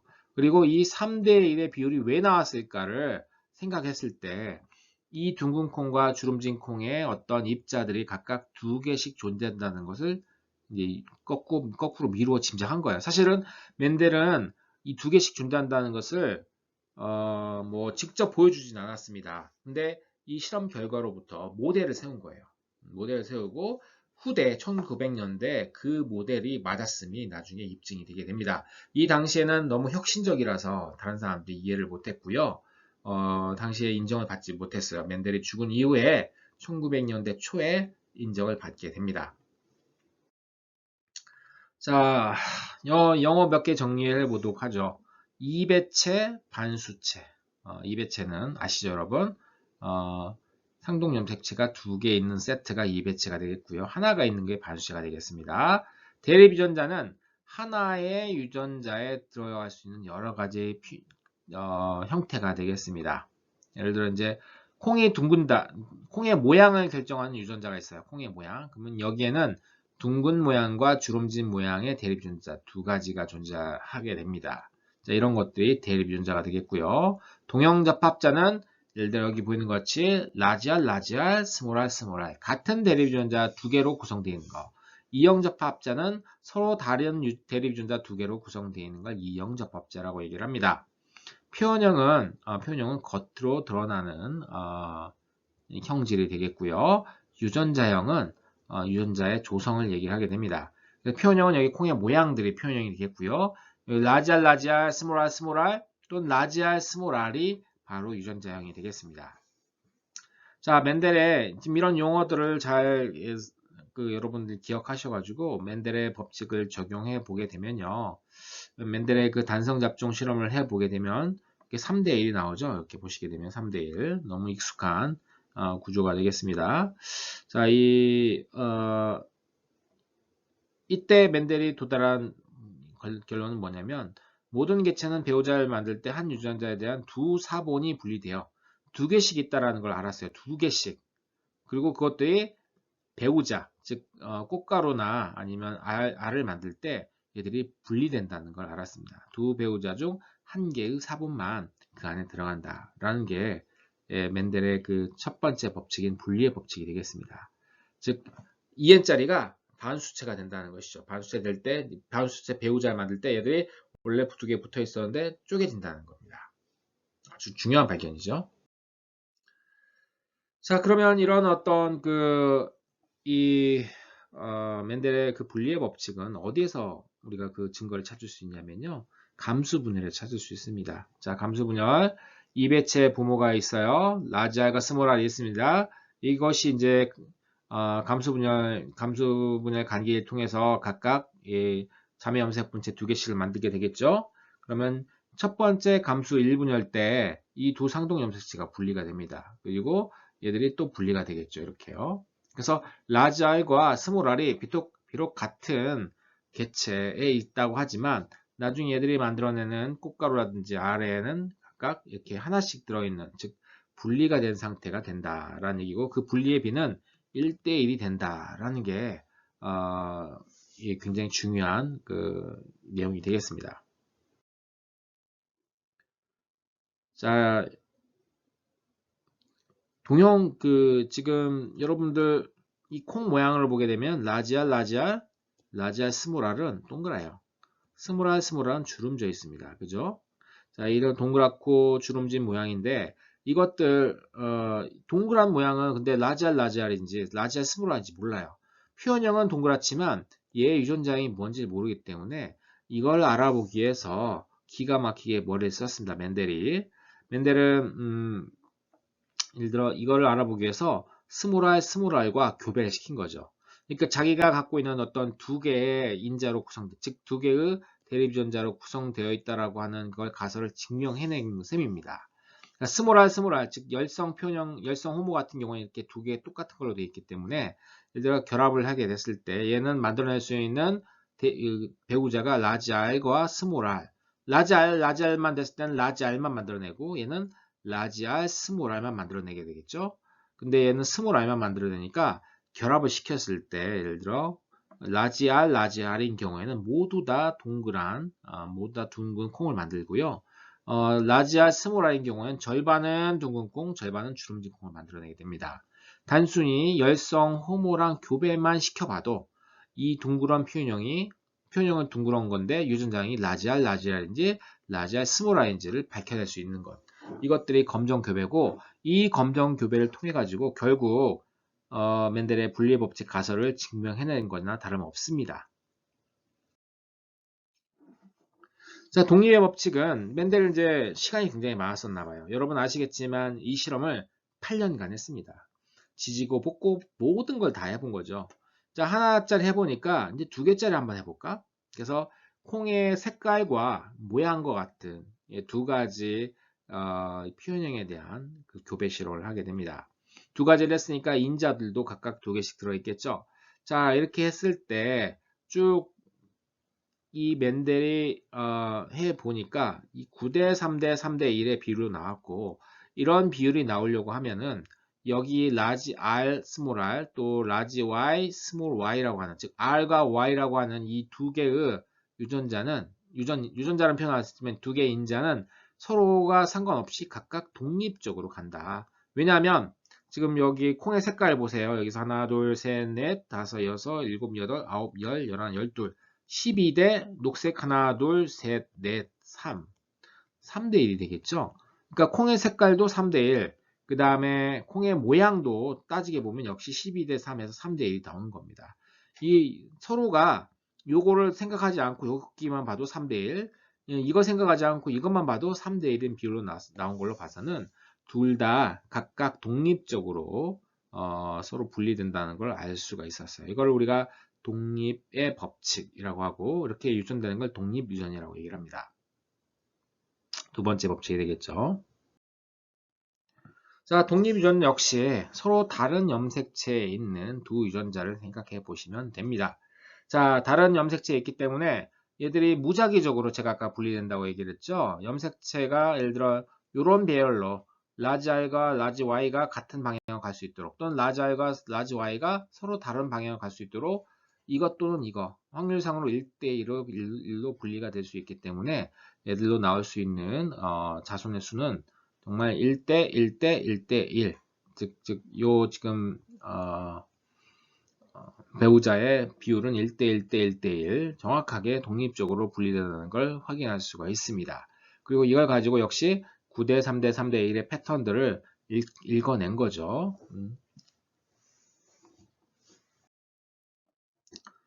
자, 그 유전학 하면 여러분들 생물학 하시는 분들이 제일 싫어하는 분야이기도 합니다. 왜냐하면 수학이 많이 들어가요. 또 확률도 많이 들어갑니다. 확률 중요하죠. 여러분들 뭐 가계도에서 어떤 자손이 태어날 확률 구하라 라는 얘기도 나오죠. 뭐 그런 것들이 다 확률이 되게 됩니다. 확률이라고 하는 거는 어떤 사건이 일어날 가능성을 얘기를 합니다. 여러분 동전을 던져보세요. 가능성일 뿐이에요. 동전을 던졌을 때 앞면이 나올 확률. 동전은 양면에 돼 있고 이론상 앞면과 뒷면이 동등한 확률로 나와야 됩니다. 그러니까 앞면 아니면 뒷면이 나와야 되니 각각 2분의 1이라고 하는 확률이 나올 수밖에 없습니다. 그렇죠? 자, 여기에 이 구리색 동전과 회색 동전을 던져요.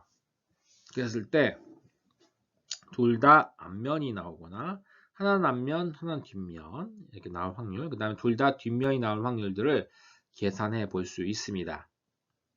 자, 그랬을 때 두 개 각각 동전은 이 동전, 이 구리색 동전과 그 다음 회색 동전은요 서로에게 영향을 미치지 않아요. 그러니까 이 구리색 동전의 확률과 회색 동전의 확률은 각각 독립적으로 일어날 수 있기 때문에 이러한 경우 우리가 확률을 계산할 땐 얘가 예를 들어 앞면이 나오고 얘가 앞면이 나온다 그러면 얘의 앞면 확률과 얘의 앞면 확률을 곱해주면 됩니다. 그래서 독립적인 사건인 경우에는 각각의 확률을 구해서 서로 곱해주는 곱의 법칙을 이용하게 되겠고요. 여기 지금 보시게 되면 라지알, 스몰 r, 스몰 r, 라지알, 스몰 r, 스몰 r인데 이거는 서로 동시에 일어날 수 없습니다. 동시에 일어날 수 없기 때문에 각각의 이런 사건들은 각각 따로따로 구한 다음에 이것들이 더해줘야 돼요. 예를 들어 하나는 앞면, 하나는 뒷면이 나올 확률은 이 두 가지 사건이 되겠죠. 두 사건은 동시에 일어날 수 없기 때문에 얘를 구해주고, 즉 4분의 1이 되겠죠. 얘를 구해주고 4분의 1이 돼서 두 개를 더해준 2분의 1이 되겠습니다. 그래서 이런 경우를 우리가 동시에 일어나지 않는 배반 사건이라고 얘기하는데 이런 배반 사건의 확률들을 합쳐가지고 합하기 때문에 합의 법칙이라고 얘기를 합니다. 여러분 곱의 법칙과 합의 법칙만 제대로 안다고 하면 이런 유전에서 나오는 확률 문제를 손쉽게 구할 수가 있습니다.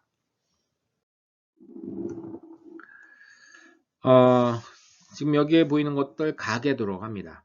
가계도를 왜 쓰느냐? 사람을 가지고 뭐 초파리라든지 옥수수처럼 교배 실험을 할 수가 없습니다. 그리고 사람은 세대가 매우 길게 되겠죠.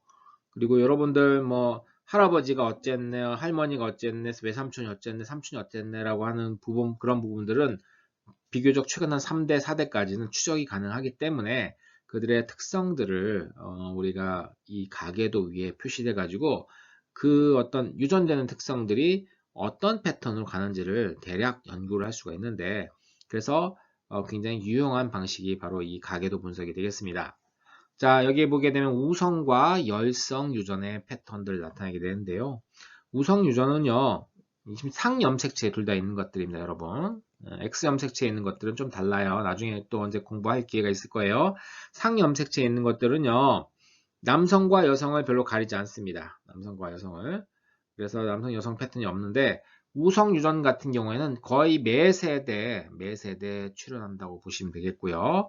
상염색체이기 때문에 남성과 여성의 한 반반 정도, 대략 반반 정도 영향을 받는다라고 생각하시면 되겠습니다. 열성 유전 같은 경우에는 기본적으로 얘들은 호모가 돼야 드러나죠. 헤테로는 드러나지 않기 때문에 대다수 거의 매 세대에 표현형이 안 드러날 수 있어요. 그러다가 표현형이 드러나게 되면 두 부모는 겉보기엔 멀쩡합니다. 그러니까 겉보기엔 멀쩡하지만 실제로 이 두 부모는 각각 그 보인자였던 것이죠. 열성의 이형접합자라고 생각하시면 되겠습니다. 이런 패턴을 띠게 되죠. 자, 이제 멘델의 법칙 외에 좀 벗어나는 것들에 대한 얘기를 해볼까요? 여러분 몇 가지 용어에 대해서 좀 정리해 보도록 합시다. 야생형 대립유전자, 돌연변이 대립유전자가 있는데요. 야생형 대립유전자는 보통 정상적인 대립유전자, 그리고 집단 내에서 많은 비중을 차지하는 대립유전자가 야생형이 되겠습니다. 돌연변이 대립유전자는 좀 비정상적이고 집단 내 소수로 존재하는 대립유전자가 돌연변이 대립유전자가 되겠어요. 자, 유전자 자리는 염색체가 있잖아요. 염색체 위에 어디인가 유전자가 있죠. 유전자가 위치한 염색체에 유전자가 자리 잡은 염색체의 이 장소를 우리가 유전자 자리라고 얘기를 합니다. 상동 염색체 같은 경우에는요. 1번 똑같이 1번 염색체면 예를 들어 이쪽 유전자 자리와 이쪽 유전자 자리는 같은 유전자를 갖고 있어요. 그러니까 여기에 이제 대립 유전자가 서로 다를 수 있어요. 예를 들어 여기가 라지 A가 올 수 있고 여기 스몰 A가 올 수 있는데 어쨌든 라지 A나 스몰 A나 A라고 하는 유전자를 담당하는 애들이 되겠습니다. 다형성이라고 하는 표현을 이제 여기서 나오는데요. 다형성은 야생형 대립 유전자가 즉 다수를 차지한 대립 유전자가 99% 미만인 경우를 얘기합니다. 99.9%를 차지하면 돌연변이 대립유전자가 거의 보이지 않기 때문에 이런 경우는 다양성이 없다라고 얘기를 할 수가 있습니다. 자, 대립유전자들의 상호작용에 있으면요, 복대립유전자는요, 서로 대립유전자가 여러 개, 3개 이상이 되는 경우를 말합니다. ABO 혈액형 같은 걸 생각해 보시면 돼요.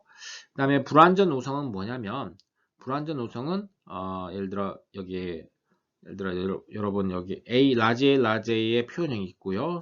스몰 A 두 동형 접합자의 표현형이 있으면 불완전 우성은 그 중간 형태를 띠게 되는 겁니다. 그 중간입니다. 중간. 자, 공동 우성은 뭐냐면 두 개의 표현형을 동시에 띠는 거예요. 둘 사이 구분하기가 좀 어려울 수 있는데 우리가 다음 예시를 통해 가지고 한번 공부해 보도록 하죠. 자, 여기 복대립 유전자입니다. 지금 C에 CHD, 그 다음에 CH, C 요 세 가지의 네 가지의 지금 대립 유전자가 존재하는 걸 지금 확인할 수가 있겠죠. 그래서 복대립 유전자가 있으면요, 표현형이 상당히 다양하게 나올 수 있습니다. 자, 불완전 우성 예를 보도록 하죠. 불완전 우성은 제가 뭐라고 했나요? 두 동형 접합자의 중간형 표현형을 띈다고 했습니다. 지금 여기에 보라색까지와 흰색까지를 교배시켰더니 그 F1에서는 라지 P, 스몰 P가 나왔죠. 근데 이 색깔이 어때요? 보라색도 아니고 흰색도 아닌 그 중간형 색깔이 나왔는데 이런 경우를 우리가 불완전 우성이라고 얘기합니다. 자, 이게 F2를 구해보면요. 자, 라지 P는 이 부모와 똑같이 스몰 p는 역시 부모와 P세대와 똑같이 나오지만 라지 P, 스몰 p는 역시 F1과 같이 중간 형태를 나타내서 3대1이 아니라 1대 2대 1의 확률로 비율로 F2가 형성이 되게 됩니다. 이게 이제 불완전 우성이 되겠죠. 자, 여기 보면 이제 ABO 혈액형은요. 복대립 유전자이기도 하지만 공동 우성 이런 특징도 나타나게 됩니다. 여러분 혈액형이 ABO다라고 하는 거 A형, B형, 그다음에 AB형, O형이 나타나죠. 혈액형이 A형인 사람은 그러니까 혈액형 A인 사람은 적혈 부위에 A 항원이 있어요. A 항원이 있습니다. A 항원이 있고 B형인 사람은 B 항원이 존재해요. AB형인 사람은 AB, A 항원과 B 항원을 다 갖고 있어요. O형인 사람은 아무것도 없어요. 이걸 생각하시면 됩니다. 그런데 우리 몸에서 우리 몸을 공격하는 항체를 만들진 않아요. 즉 우리 몸에서는 A를 공격하는 A 항체와 B를 공격하는 B 항체를 다 만들 수 있습니다. 그런데 A형인 사람은 A 항체 자기를 공격하죠. 이걸 없애버립니다. 못 만들게 만들어요. 그러니까 B 항체만 존재해요. 반대로 B형은 A와 B 항체가 다 있는데 이 경우에 A 항체만 있고 B 항체를 못 만들게 만듭니다. A병은 둘 다 가지고 있죠. 그렇기 때문에 이 경우는 항체가 존재하지 않아요. 없어요. 둘 다. 하지만 O형은 아무것도 없기 때문에 A 항체, B 항체를 다 가지고 있습니다. 자, 이해 가시죠? 그래서 이제 항 A 항체를 첨가함, 즉 A를 공격한 항체를 첨가하면 A형은 당연히 응고가 일어나게 되겠죠. 그죠? 항 B형을 공격하는 항체를 공격하면 얘는 없으니까 B 자체가 없으니까 이렇게 됩니다. 근데 이제 B형은 이제 반대로 항 B에 있을 때 이런 반응을 나타내고요. AB 즉 A와 B의 헤테로인 경우에는 둘 다 나타냅니다. 자, 여기서 중요한 부분이에요. A형과 B형의 중간형이 아니라 A와 B의 특징을 둘 다 나타내요. A, B형 같은 경우. 그래서 이 경우는 우리가 공동우성이라고 얘기를 합니다. 그러니까 A와 B 사이의 관계는 공동우성이라고 얘기를 해요. 왜? 두 표현형을 둘 다 나타냈으니까. 이 표현형과 이 표현의 중간형이 아니에요. 이거는요. 얘의 표현형과 얘의 표현형을 똑같이 나타냈기 때문에 둘 다 나타냈기 때문에 우리가 얘를 공동우성이라고 얘기를 합니다.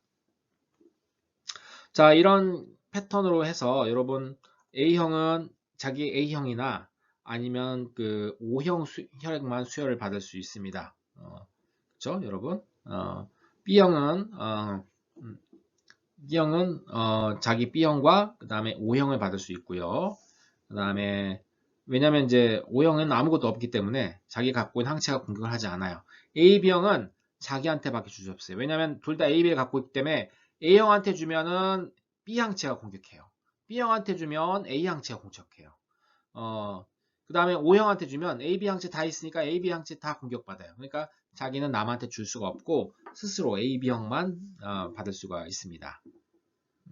A, B형만 줄 수 있고 O형은 아무것도 없기 때문에 모든 혈액형에게 공급이 가능합니다. 자, 그 얘기를 쓰고 있어. O형은 아무것도 없는, 사실은 이 적혈구 위에 있는 단백질에 박혀있는 이 당이에요. 이 당 끝에 갈락토사민이, 아세틸 갈락토사민이 붙어 있으면 A형, D 갈락토스가 붙어 있으면 B형이 되겠습니다. B형이 되겠고요. 그 다음에 아무것도 그 위에 없으면은 O형이 되겠습니다. 여러분. 자, 유전자, 아까 대립유전자 사이의 상호작용을 받고 이제 유전자 사이의 상호작용입니다. 이거 조금 어려울 수 있어요. 자, 상위는 한 유전자의 표현형 발현이 다른 유전자의 표현에 영향을 받는 현상을 얘기합니다. 한 유전자가, 예를 들어 A라는 유전자가 B 유전자의 발현을 억제해서 상위에 있다라는 표현을 쓰게 됩니다. 또 근친교배라고 하는 현상들이 나타날 수 있습니다. 근친교배는 가까운 친척끼리 교배를 했을 때 그들의 자손들이 매우 약한, 뭐 생물학적 적응도가 매우 감소한, 즉 비실비실하고 자손도 덜 낳는 어떤 그런 자손이 나타났을 때 그걸 근교약세라고 하고요. 반대로 서로 상관없는 개체들끼리 잡종을 만들게 되면 굉장히 우세한 애들이 나옵니다. 속된 말로 여러분 뭐 혼혈 아이들이 굉장히 1세대는 굉장히 우월하다, 뭐 외모도 그렇고 뭐 우월하다고 하는데 그것도 일종의 잡종 강세라고 할 수 있겠습니다. 다만 사람을 대상으로 이런 표현을 쓰는 건 좀 우리가 좀 조심해야 되겠죠. 자, 그 다음에 환경과 유전자 사이의 상호작용이 있을 수 있습니다. 하나씩 또 살펴보도록 하죠. 자, 상위 유전자입니다. 이게 레브라도 리트리버죠. 검정색은 자, 이게 지금 B라고 하는 유전자, 그 다음에 E라고 하는 유전자가 있습니다. E라고 하는 이 B는 이 B 라지 B는 짙은 색깔을 만들어내요. 짙은 색깔이요. 예를 들어 아주 강한 검정색을 만듭니다. 그 다음에 스몰 b는 갈색을 만들어요. 어쨌든 이 라지 b, 스몰 b가 있거나 라지 b가 있으면은 검정색을 띠게 되겠고요. 스몰 b가 있으면 갈색을 띠게 됩니다. 그런데 이 유전자가 참 중요해요. 이 유전자는 뭘 역할을 하냐면요. 이 유전자는 이런 색깔이 드러나도록 만들어내요. 아무리 라지 b, 스몰 b 검정색이 있어봤자 뭐예요? 예를 들어 스몰 e 호모가 되게 되면요. 어떠한 색깔도 발현이 되지 않습니다. 그래서 스몰 e가 되는 애들은 전부 다 노란색 레브라도 리트리버 이 특징을 나타내게 됩니다. 이해가 가시나요? 자, 그래서 스몰 e가 되지 않는 이상은 이게 이 검정색이나 갈색을 띠게 되겠지만 스몰 e, 즉 E라고 하는 유전자가 B라고 하는 유전자의 상위에 있게 되는 거예요. 아무리 B가 발버둥을 쳐도 스몰 e가 이 위에 있게 되면, 같이 있게 되면 이 색깔은 나타나지 않고 전부 다 노란색이 된다는 뜻입니다. 이런 경우에도 9대 3대 3대 1의 패턴이 나타나지 않고, 자, 검정색 하나, 둘, 셋, 넷, 다섯, 여섯, 일곱, 여덟, 아홉이죠. 9대, 그 다음에, 자, 9대 3대 4. 이런 패턴이 나타나게 되겠죠, 지금. 이렇게 9대 4대 3 또는 9대 3대 4의 패턴을 나타나게 되는 이런 어떤 상위의 패턴들이 존재하게 됩니다. 우리를 좀 헷갈리게 만드는 것들이 되겠죠. 자, 여기 옥수수의 잡종 강세를 이제 보고 있습니다, 여러분. 자, B73과 여기 다른 좀 작은 옥수수 두 개를 있는데 둘 사이에 잡종을 만들면은 이 잡종의 강세가 만들어지게 됩니다. 즉 헤테로가 됐을 때, 이것과 이거 헤테로가 됐을 때 우월한 어떤 그 표현형이 나타나는데 이걸 잡종 강세라고 하고요. 많은 이런 종자 회사들이 잡종 강세를 이용해서 이걸 파괴하게 됩니다.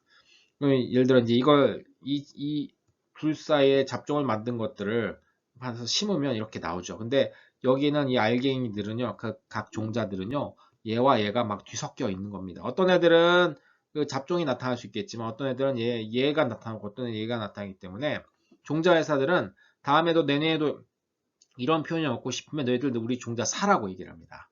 왜냐면 자기가 농부들이 이거 해서 우리가 키우면 되겠네 했는데 키워보면요. 또 다 분리가 돼요. 잡종의 어떤 우월한 특성들. 얘는 전부 다 헤테로잖아요. 그죠? 헤테로이기 때문에 헤테로가 분리가 되면 뭐 예를 들어 1대, 3대 1 이런 식으로 분리가 되잖아요. 그래서 그 다음에 이런 형태, 이런 형태, 이런 형태가 다 뒤섞인 정말 잡탕인 옥수수를 얻게 되는 겁니다. 자, 여기 보시게 되면 환경에 영향을 받는 유전자 발현이 되겠습니다. 말단부의 어떤 그 유전자 같은 경우에는요, 온도가 높을 때는 발현이 안 돼요. 그러니까 색소를 만든 유전자인데요. 근데 온도가 낮은 곳에서는 발현이 돼서 진하게 그 색소를 나타내는 경우가 있습니다. 여기 보시면 온도가 낮은 부위가 이제 귀끝이라든지 얼굴 끝부분이라든지 아니면 발끝 이런 부분들은 온도가 낮기 때문에 해당 유전자가 낮은 온도에서 발현이 돼가지고 색깔이 진하게, 이 몸통 부위는 온도가 체온이 높죠. 그렇기 때문에 여기서는 발현 안 돼서 하얗게 되는 경우가 있습니다. 이런 경우에는 환경에 영향을 받는 거라고 볼 수 있겠죠. 또 예를 들어 우리의 키를 지금 어떤 데 늘어났는데요. 지금 이거는 여성이고요. 검정색은 남성이 되겠습니다. 대체적으로 남성이 여성보다는 키가 크고요. 그 이유는 아마도 남성이 가지고 있는 호르몬들의 영향이 있지 않을까라고 생각해요. 그거는 남성 호르몬의 존재는 일종의 환경이라고 생각하시면 되겠고요. 그 다음에 각각 여성 내에서도 남성 내에서도 보면 정기분포 형태를 띠게 됩니다. 이 이유는 키가 차이가 나는 이유는 키는 유전자 하나가 좌우하지 않아요. 여러 개의 유전자가 좌우하고 이 사람이 살아온 환경 조건에 의해서 영향을 받기 때문에 여러 개, 즉 다수의 유전자와 그 다음에 환경의 상호작용으로 만들어지는 이런 것들, 이런 형질들을 우리가 양적 변이라고 하고요. 양적 변이는 보통 정규 분포의 특성들을 많이 나타냅니다. 그래서 쉽게 분석 가능하진 않아요. 굉장히 분석이 어려운 그런 유전 형질이 되겠습니다. 자, 유전자의 연관 부분에 대해서 이제 학습을 하도록 할게요. 유전자는 같은 염색체상에 있는 유전자들은 서로 같이 붙어서 같이 다닐 가능성이 높습니다. 그러니까 같이 아주 가까이 있으면요, 아주 가까이 있으면 얘들이 서로 분리되지 않고 같이 다닌다는 얘기죠. 이것들 우리가 연관이라고 하고, 이 사이에 혹시 다른 상동 염색체와 서로 교차가 일어날 수 있잖아요. 교차가 일어나게 되면은 이 경우에는 예를 들어 라지 A와 스몰 b, 스몰 a와 라지 b라고 하는 이런 재조합형 유전자가 나타날 수가 있습니다. 자, 여기 보시게 되면 연관돼서 유전된 형태가 나타나죠. 지금 회색 몸과 정상 날개, 검은색 몸과 흠적 날개라고 하는, 얘는 열성 호모고요. 얘는 헤테로입니다. 지금 둘 사이 교배시키면 원래 분리가 되면 1대 1대 1대 1로 분리가 되는 게 맞아야 되는데, 예상견데 이렇게 보시게 되면요, 그렇게 되지 않습니다.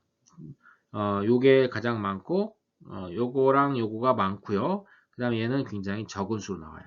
즉, 회색 몸,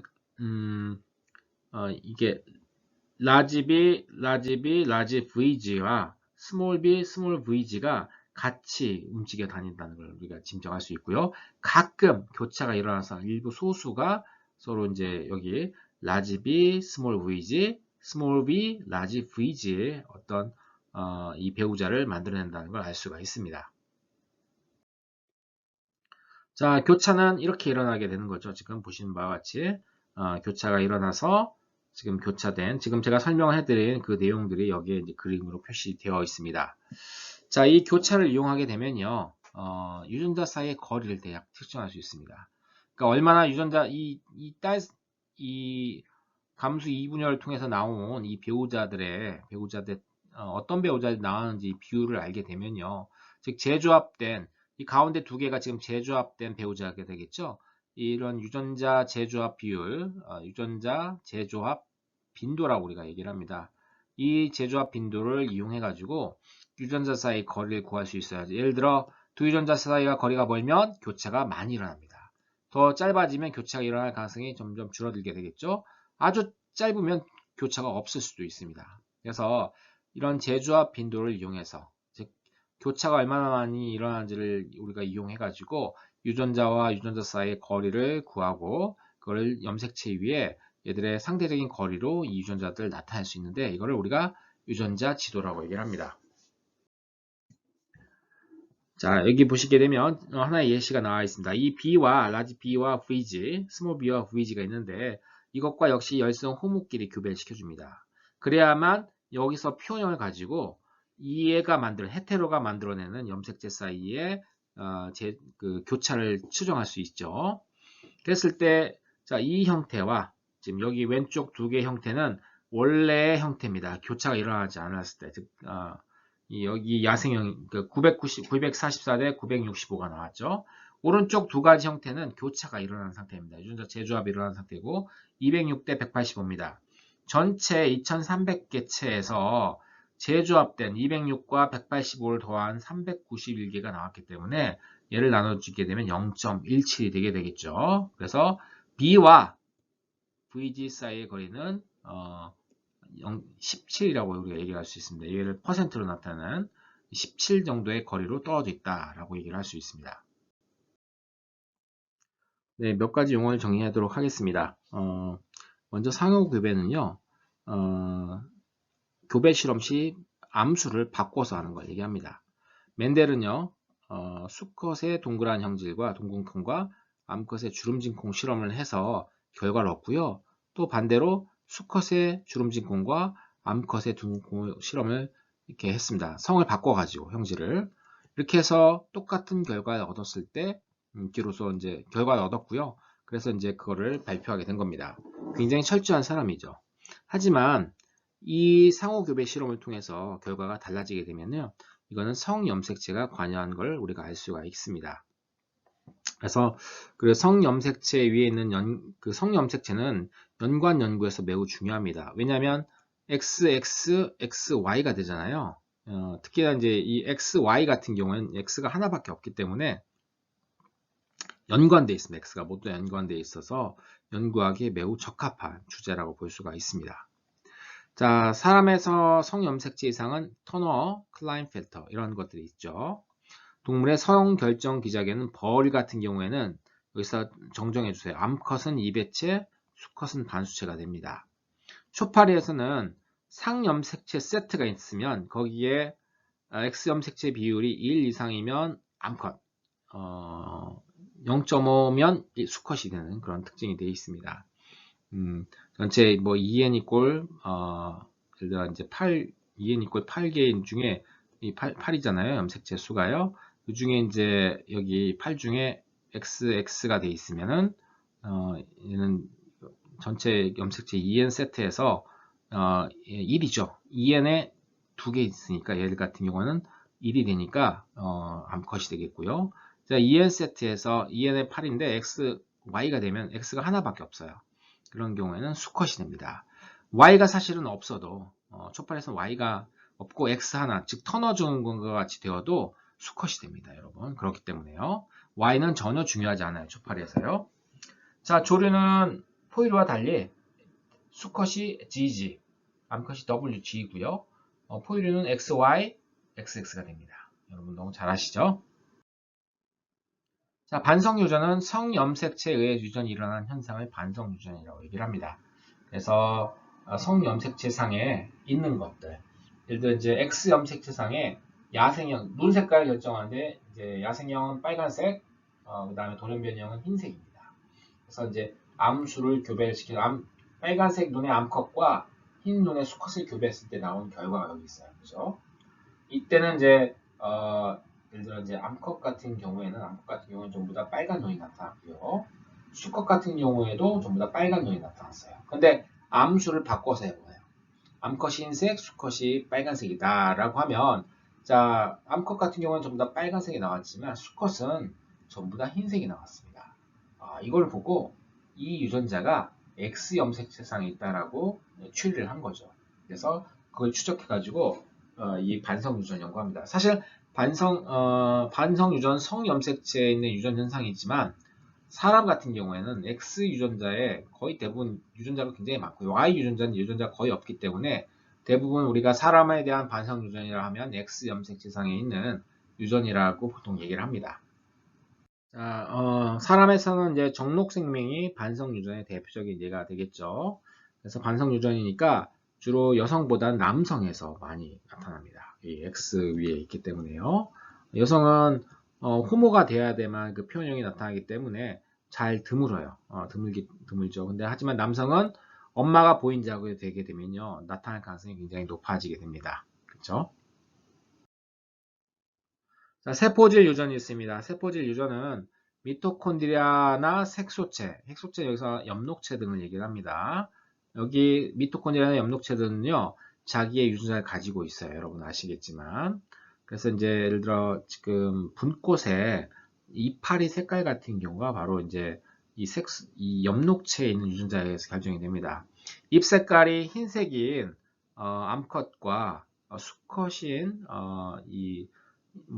그러니까 잎 색깔이 그 자손의 잎 색깔은요, 결국은 이 암컷 세포에 의해서 결정이 되는 거예요. 왜냐하면 미토콘드리아 엽록체는요, 난자에만 주로 들어 있거든요. 그러니까 정자는 거의 영향을 안 미칩니다. 그래서 지금 이 암컷의 미토콘드리아 엽록체에 흰색을 만든 잎이 들어 있습니다. 그러면은 여기에서 나오는 자손들은 모두 다 흰색을 나타내요. 초록색이면 모두 다 초록색입니다. 수컷은 어떠한 표현형도 상관없이 암컷에 의해서 결정이 되는 게 바로 이 세포질 유전입니다. 자, 원핵 생물의 유전자 전달에 대해서 얘기를 해볼게요. 세균은 성이 없다고 얘기를 하지만 실제로 세균도 유전자를 다양하게 할 수 있는 메커니즘이 존재합니다. 자, 세균 접합은 두 세균이 접합관이라고 하는 그 관을 통해서 세포질 다리를 만들어 두 세포질이 연결되고요. 이 세포질을 통해서 DNA를 한 방향으로 전달할 수 있는 것들이 바로 세균 접합입니다. 세균의 일종의 생식이라고 볼 수 있어요. 또 이제 플라스미드에 의한 유전자 전달도 존재합니다. 플라스미드는 그 세균의 염색체 말고 그 염색체 말고 부수적으로 있는 작은 DNA를 얘기하는데 얘들은 세포 바깥으로 잘 나갈 수 있고요. 또 잘 다른 세포가 이거를 받아들일 수도 있는 그런 DNA가 되겠습니다. 자, 세균 접합이 일어나는 과정들을 보게 되겠죠. 세균 접합. 있고요. 세균이 접합됐을 때 유전자 조각이 DNA 조각이 들어왔어요. 이렇게 들어가게 되면 같은 상동 부위가 있겠죠. 라지 A, 라지 B, 라지 C가 외부에서 들어온 저 상대방에 들어온 거고요. 스몰 A, 스몰 B, 스몰 C가 자기가 갖고 있던 건데 둘 사이가 유전자가 서열이 순서가 비슷하기 때문에 이 사이에 교차가 일어나게 됩니다. 교차가 일어나게 돼서 예를 들어 이 경우에는 라지 A, 라지 B가 이 세포 안으로 들어오게 되고 라지 C는 안 들어오게 됐죠. 지금 이렇게. 그러게 되면 여기에 있는 이 세포는 여긴 스몰 a, 스몰 b, 스몰 c 세포가 라지 a, 라지 b, 스몰 c 세포로 바뀌게 되는 겁니다. 그래서 세균들이 이 일반적인 그런 진핵생물과 달리 성이 없음에도 불구하고 유전자를 다양하게 가질 수 있는 하나의 기적이 되겠습니다. 자, 플라스미드에 의한 유전자 전달도 지금 볼 수가 있겠죠.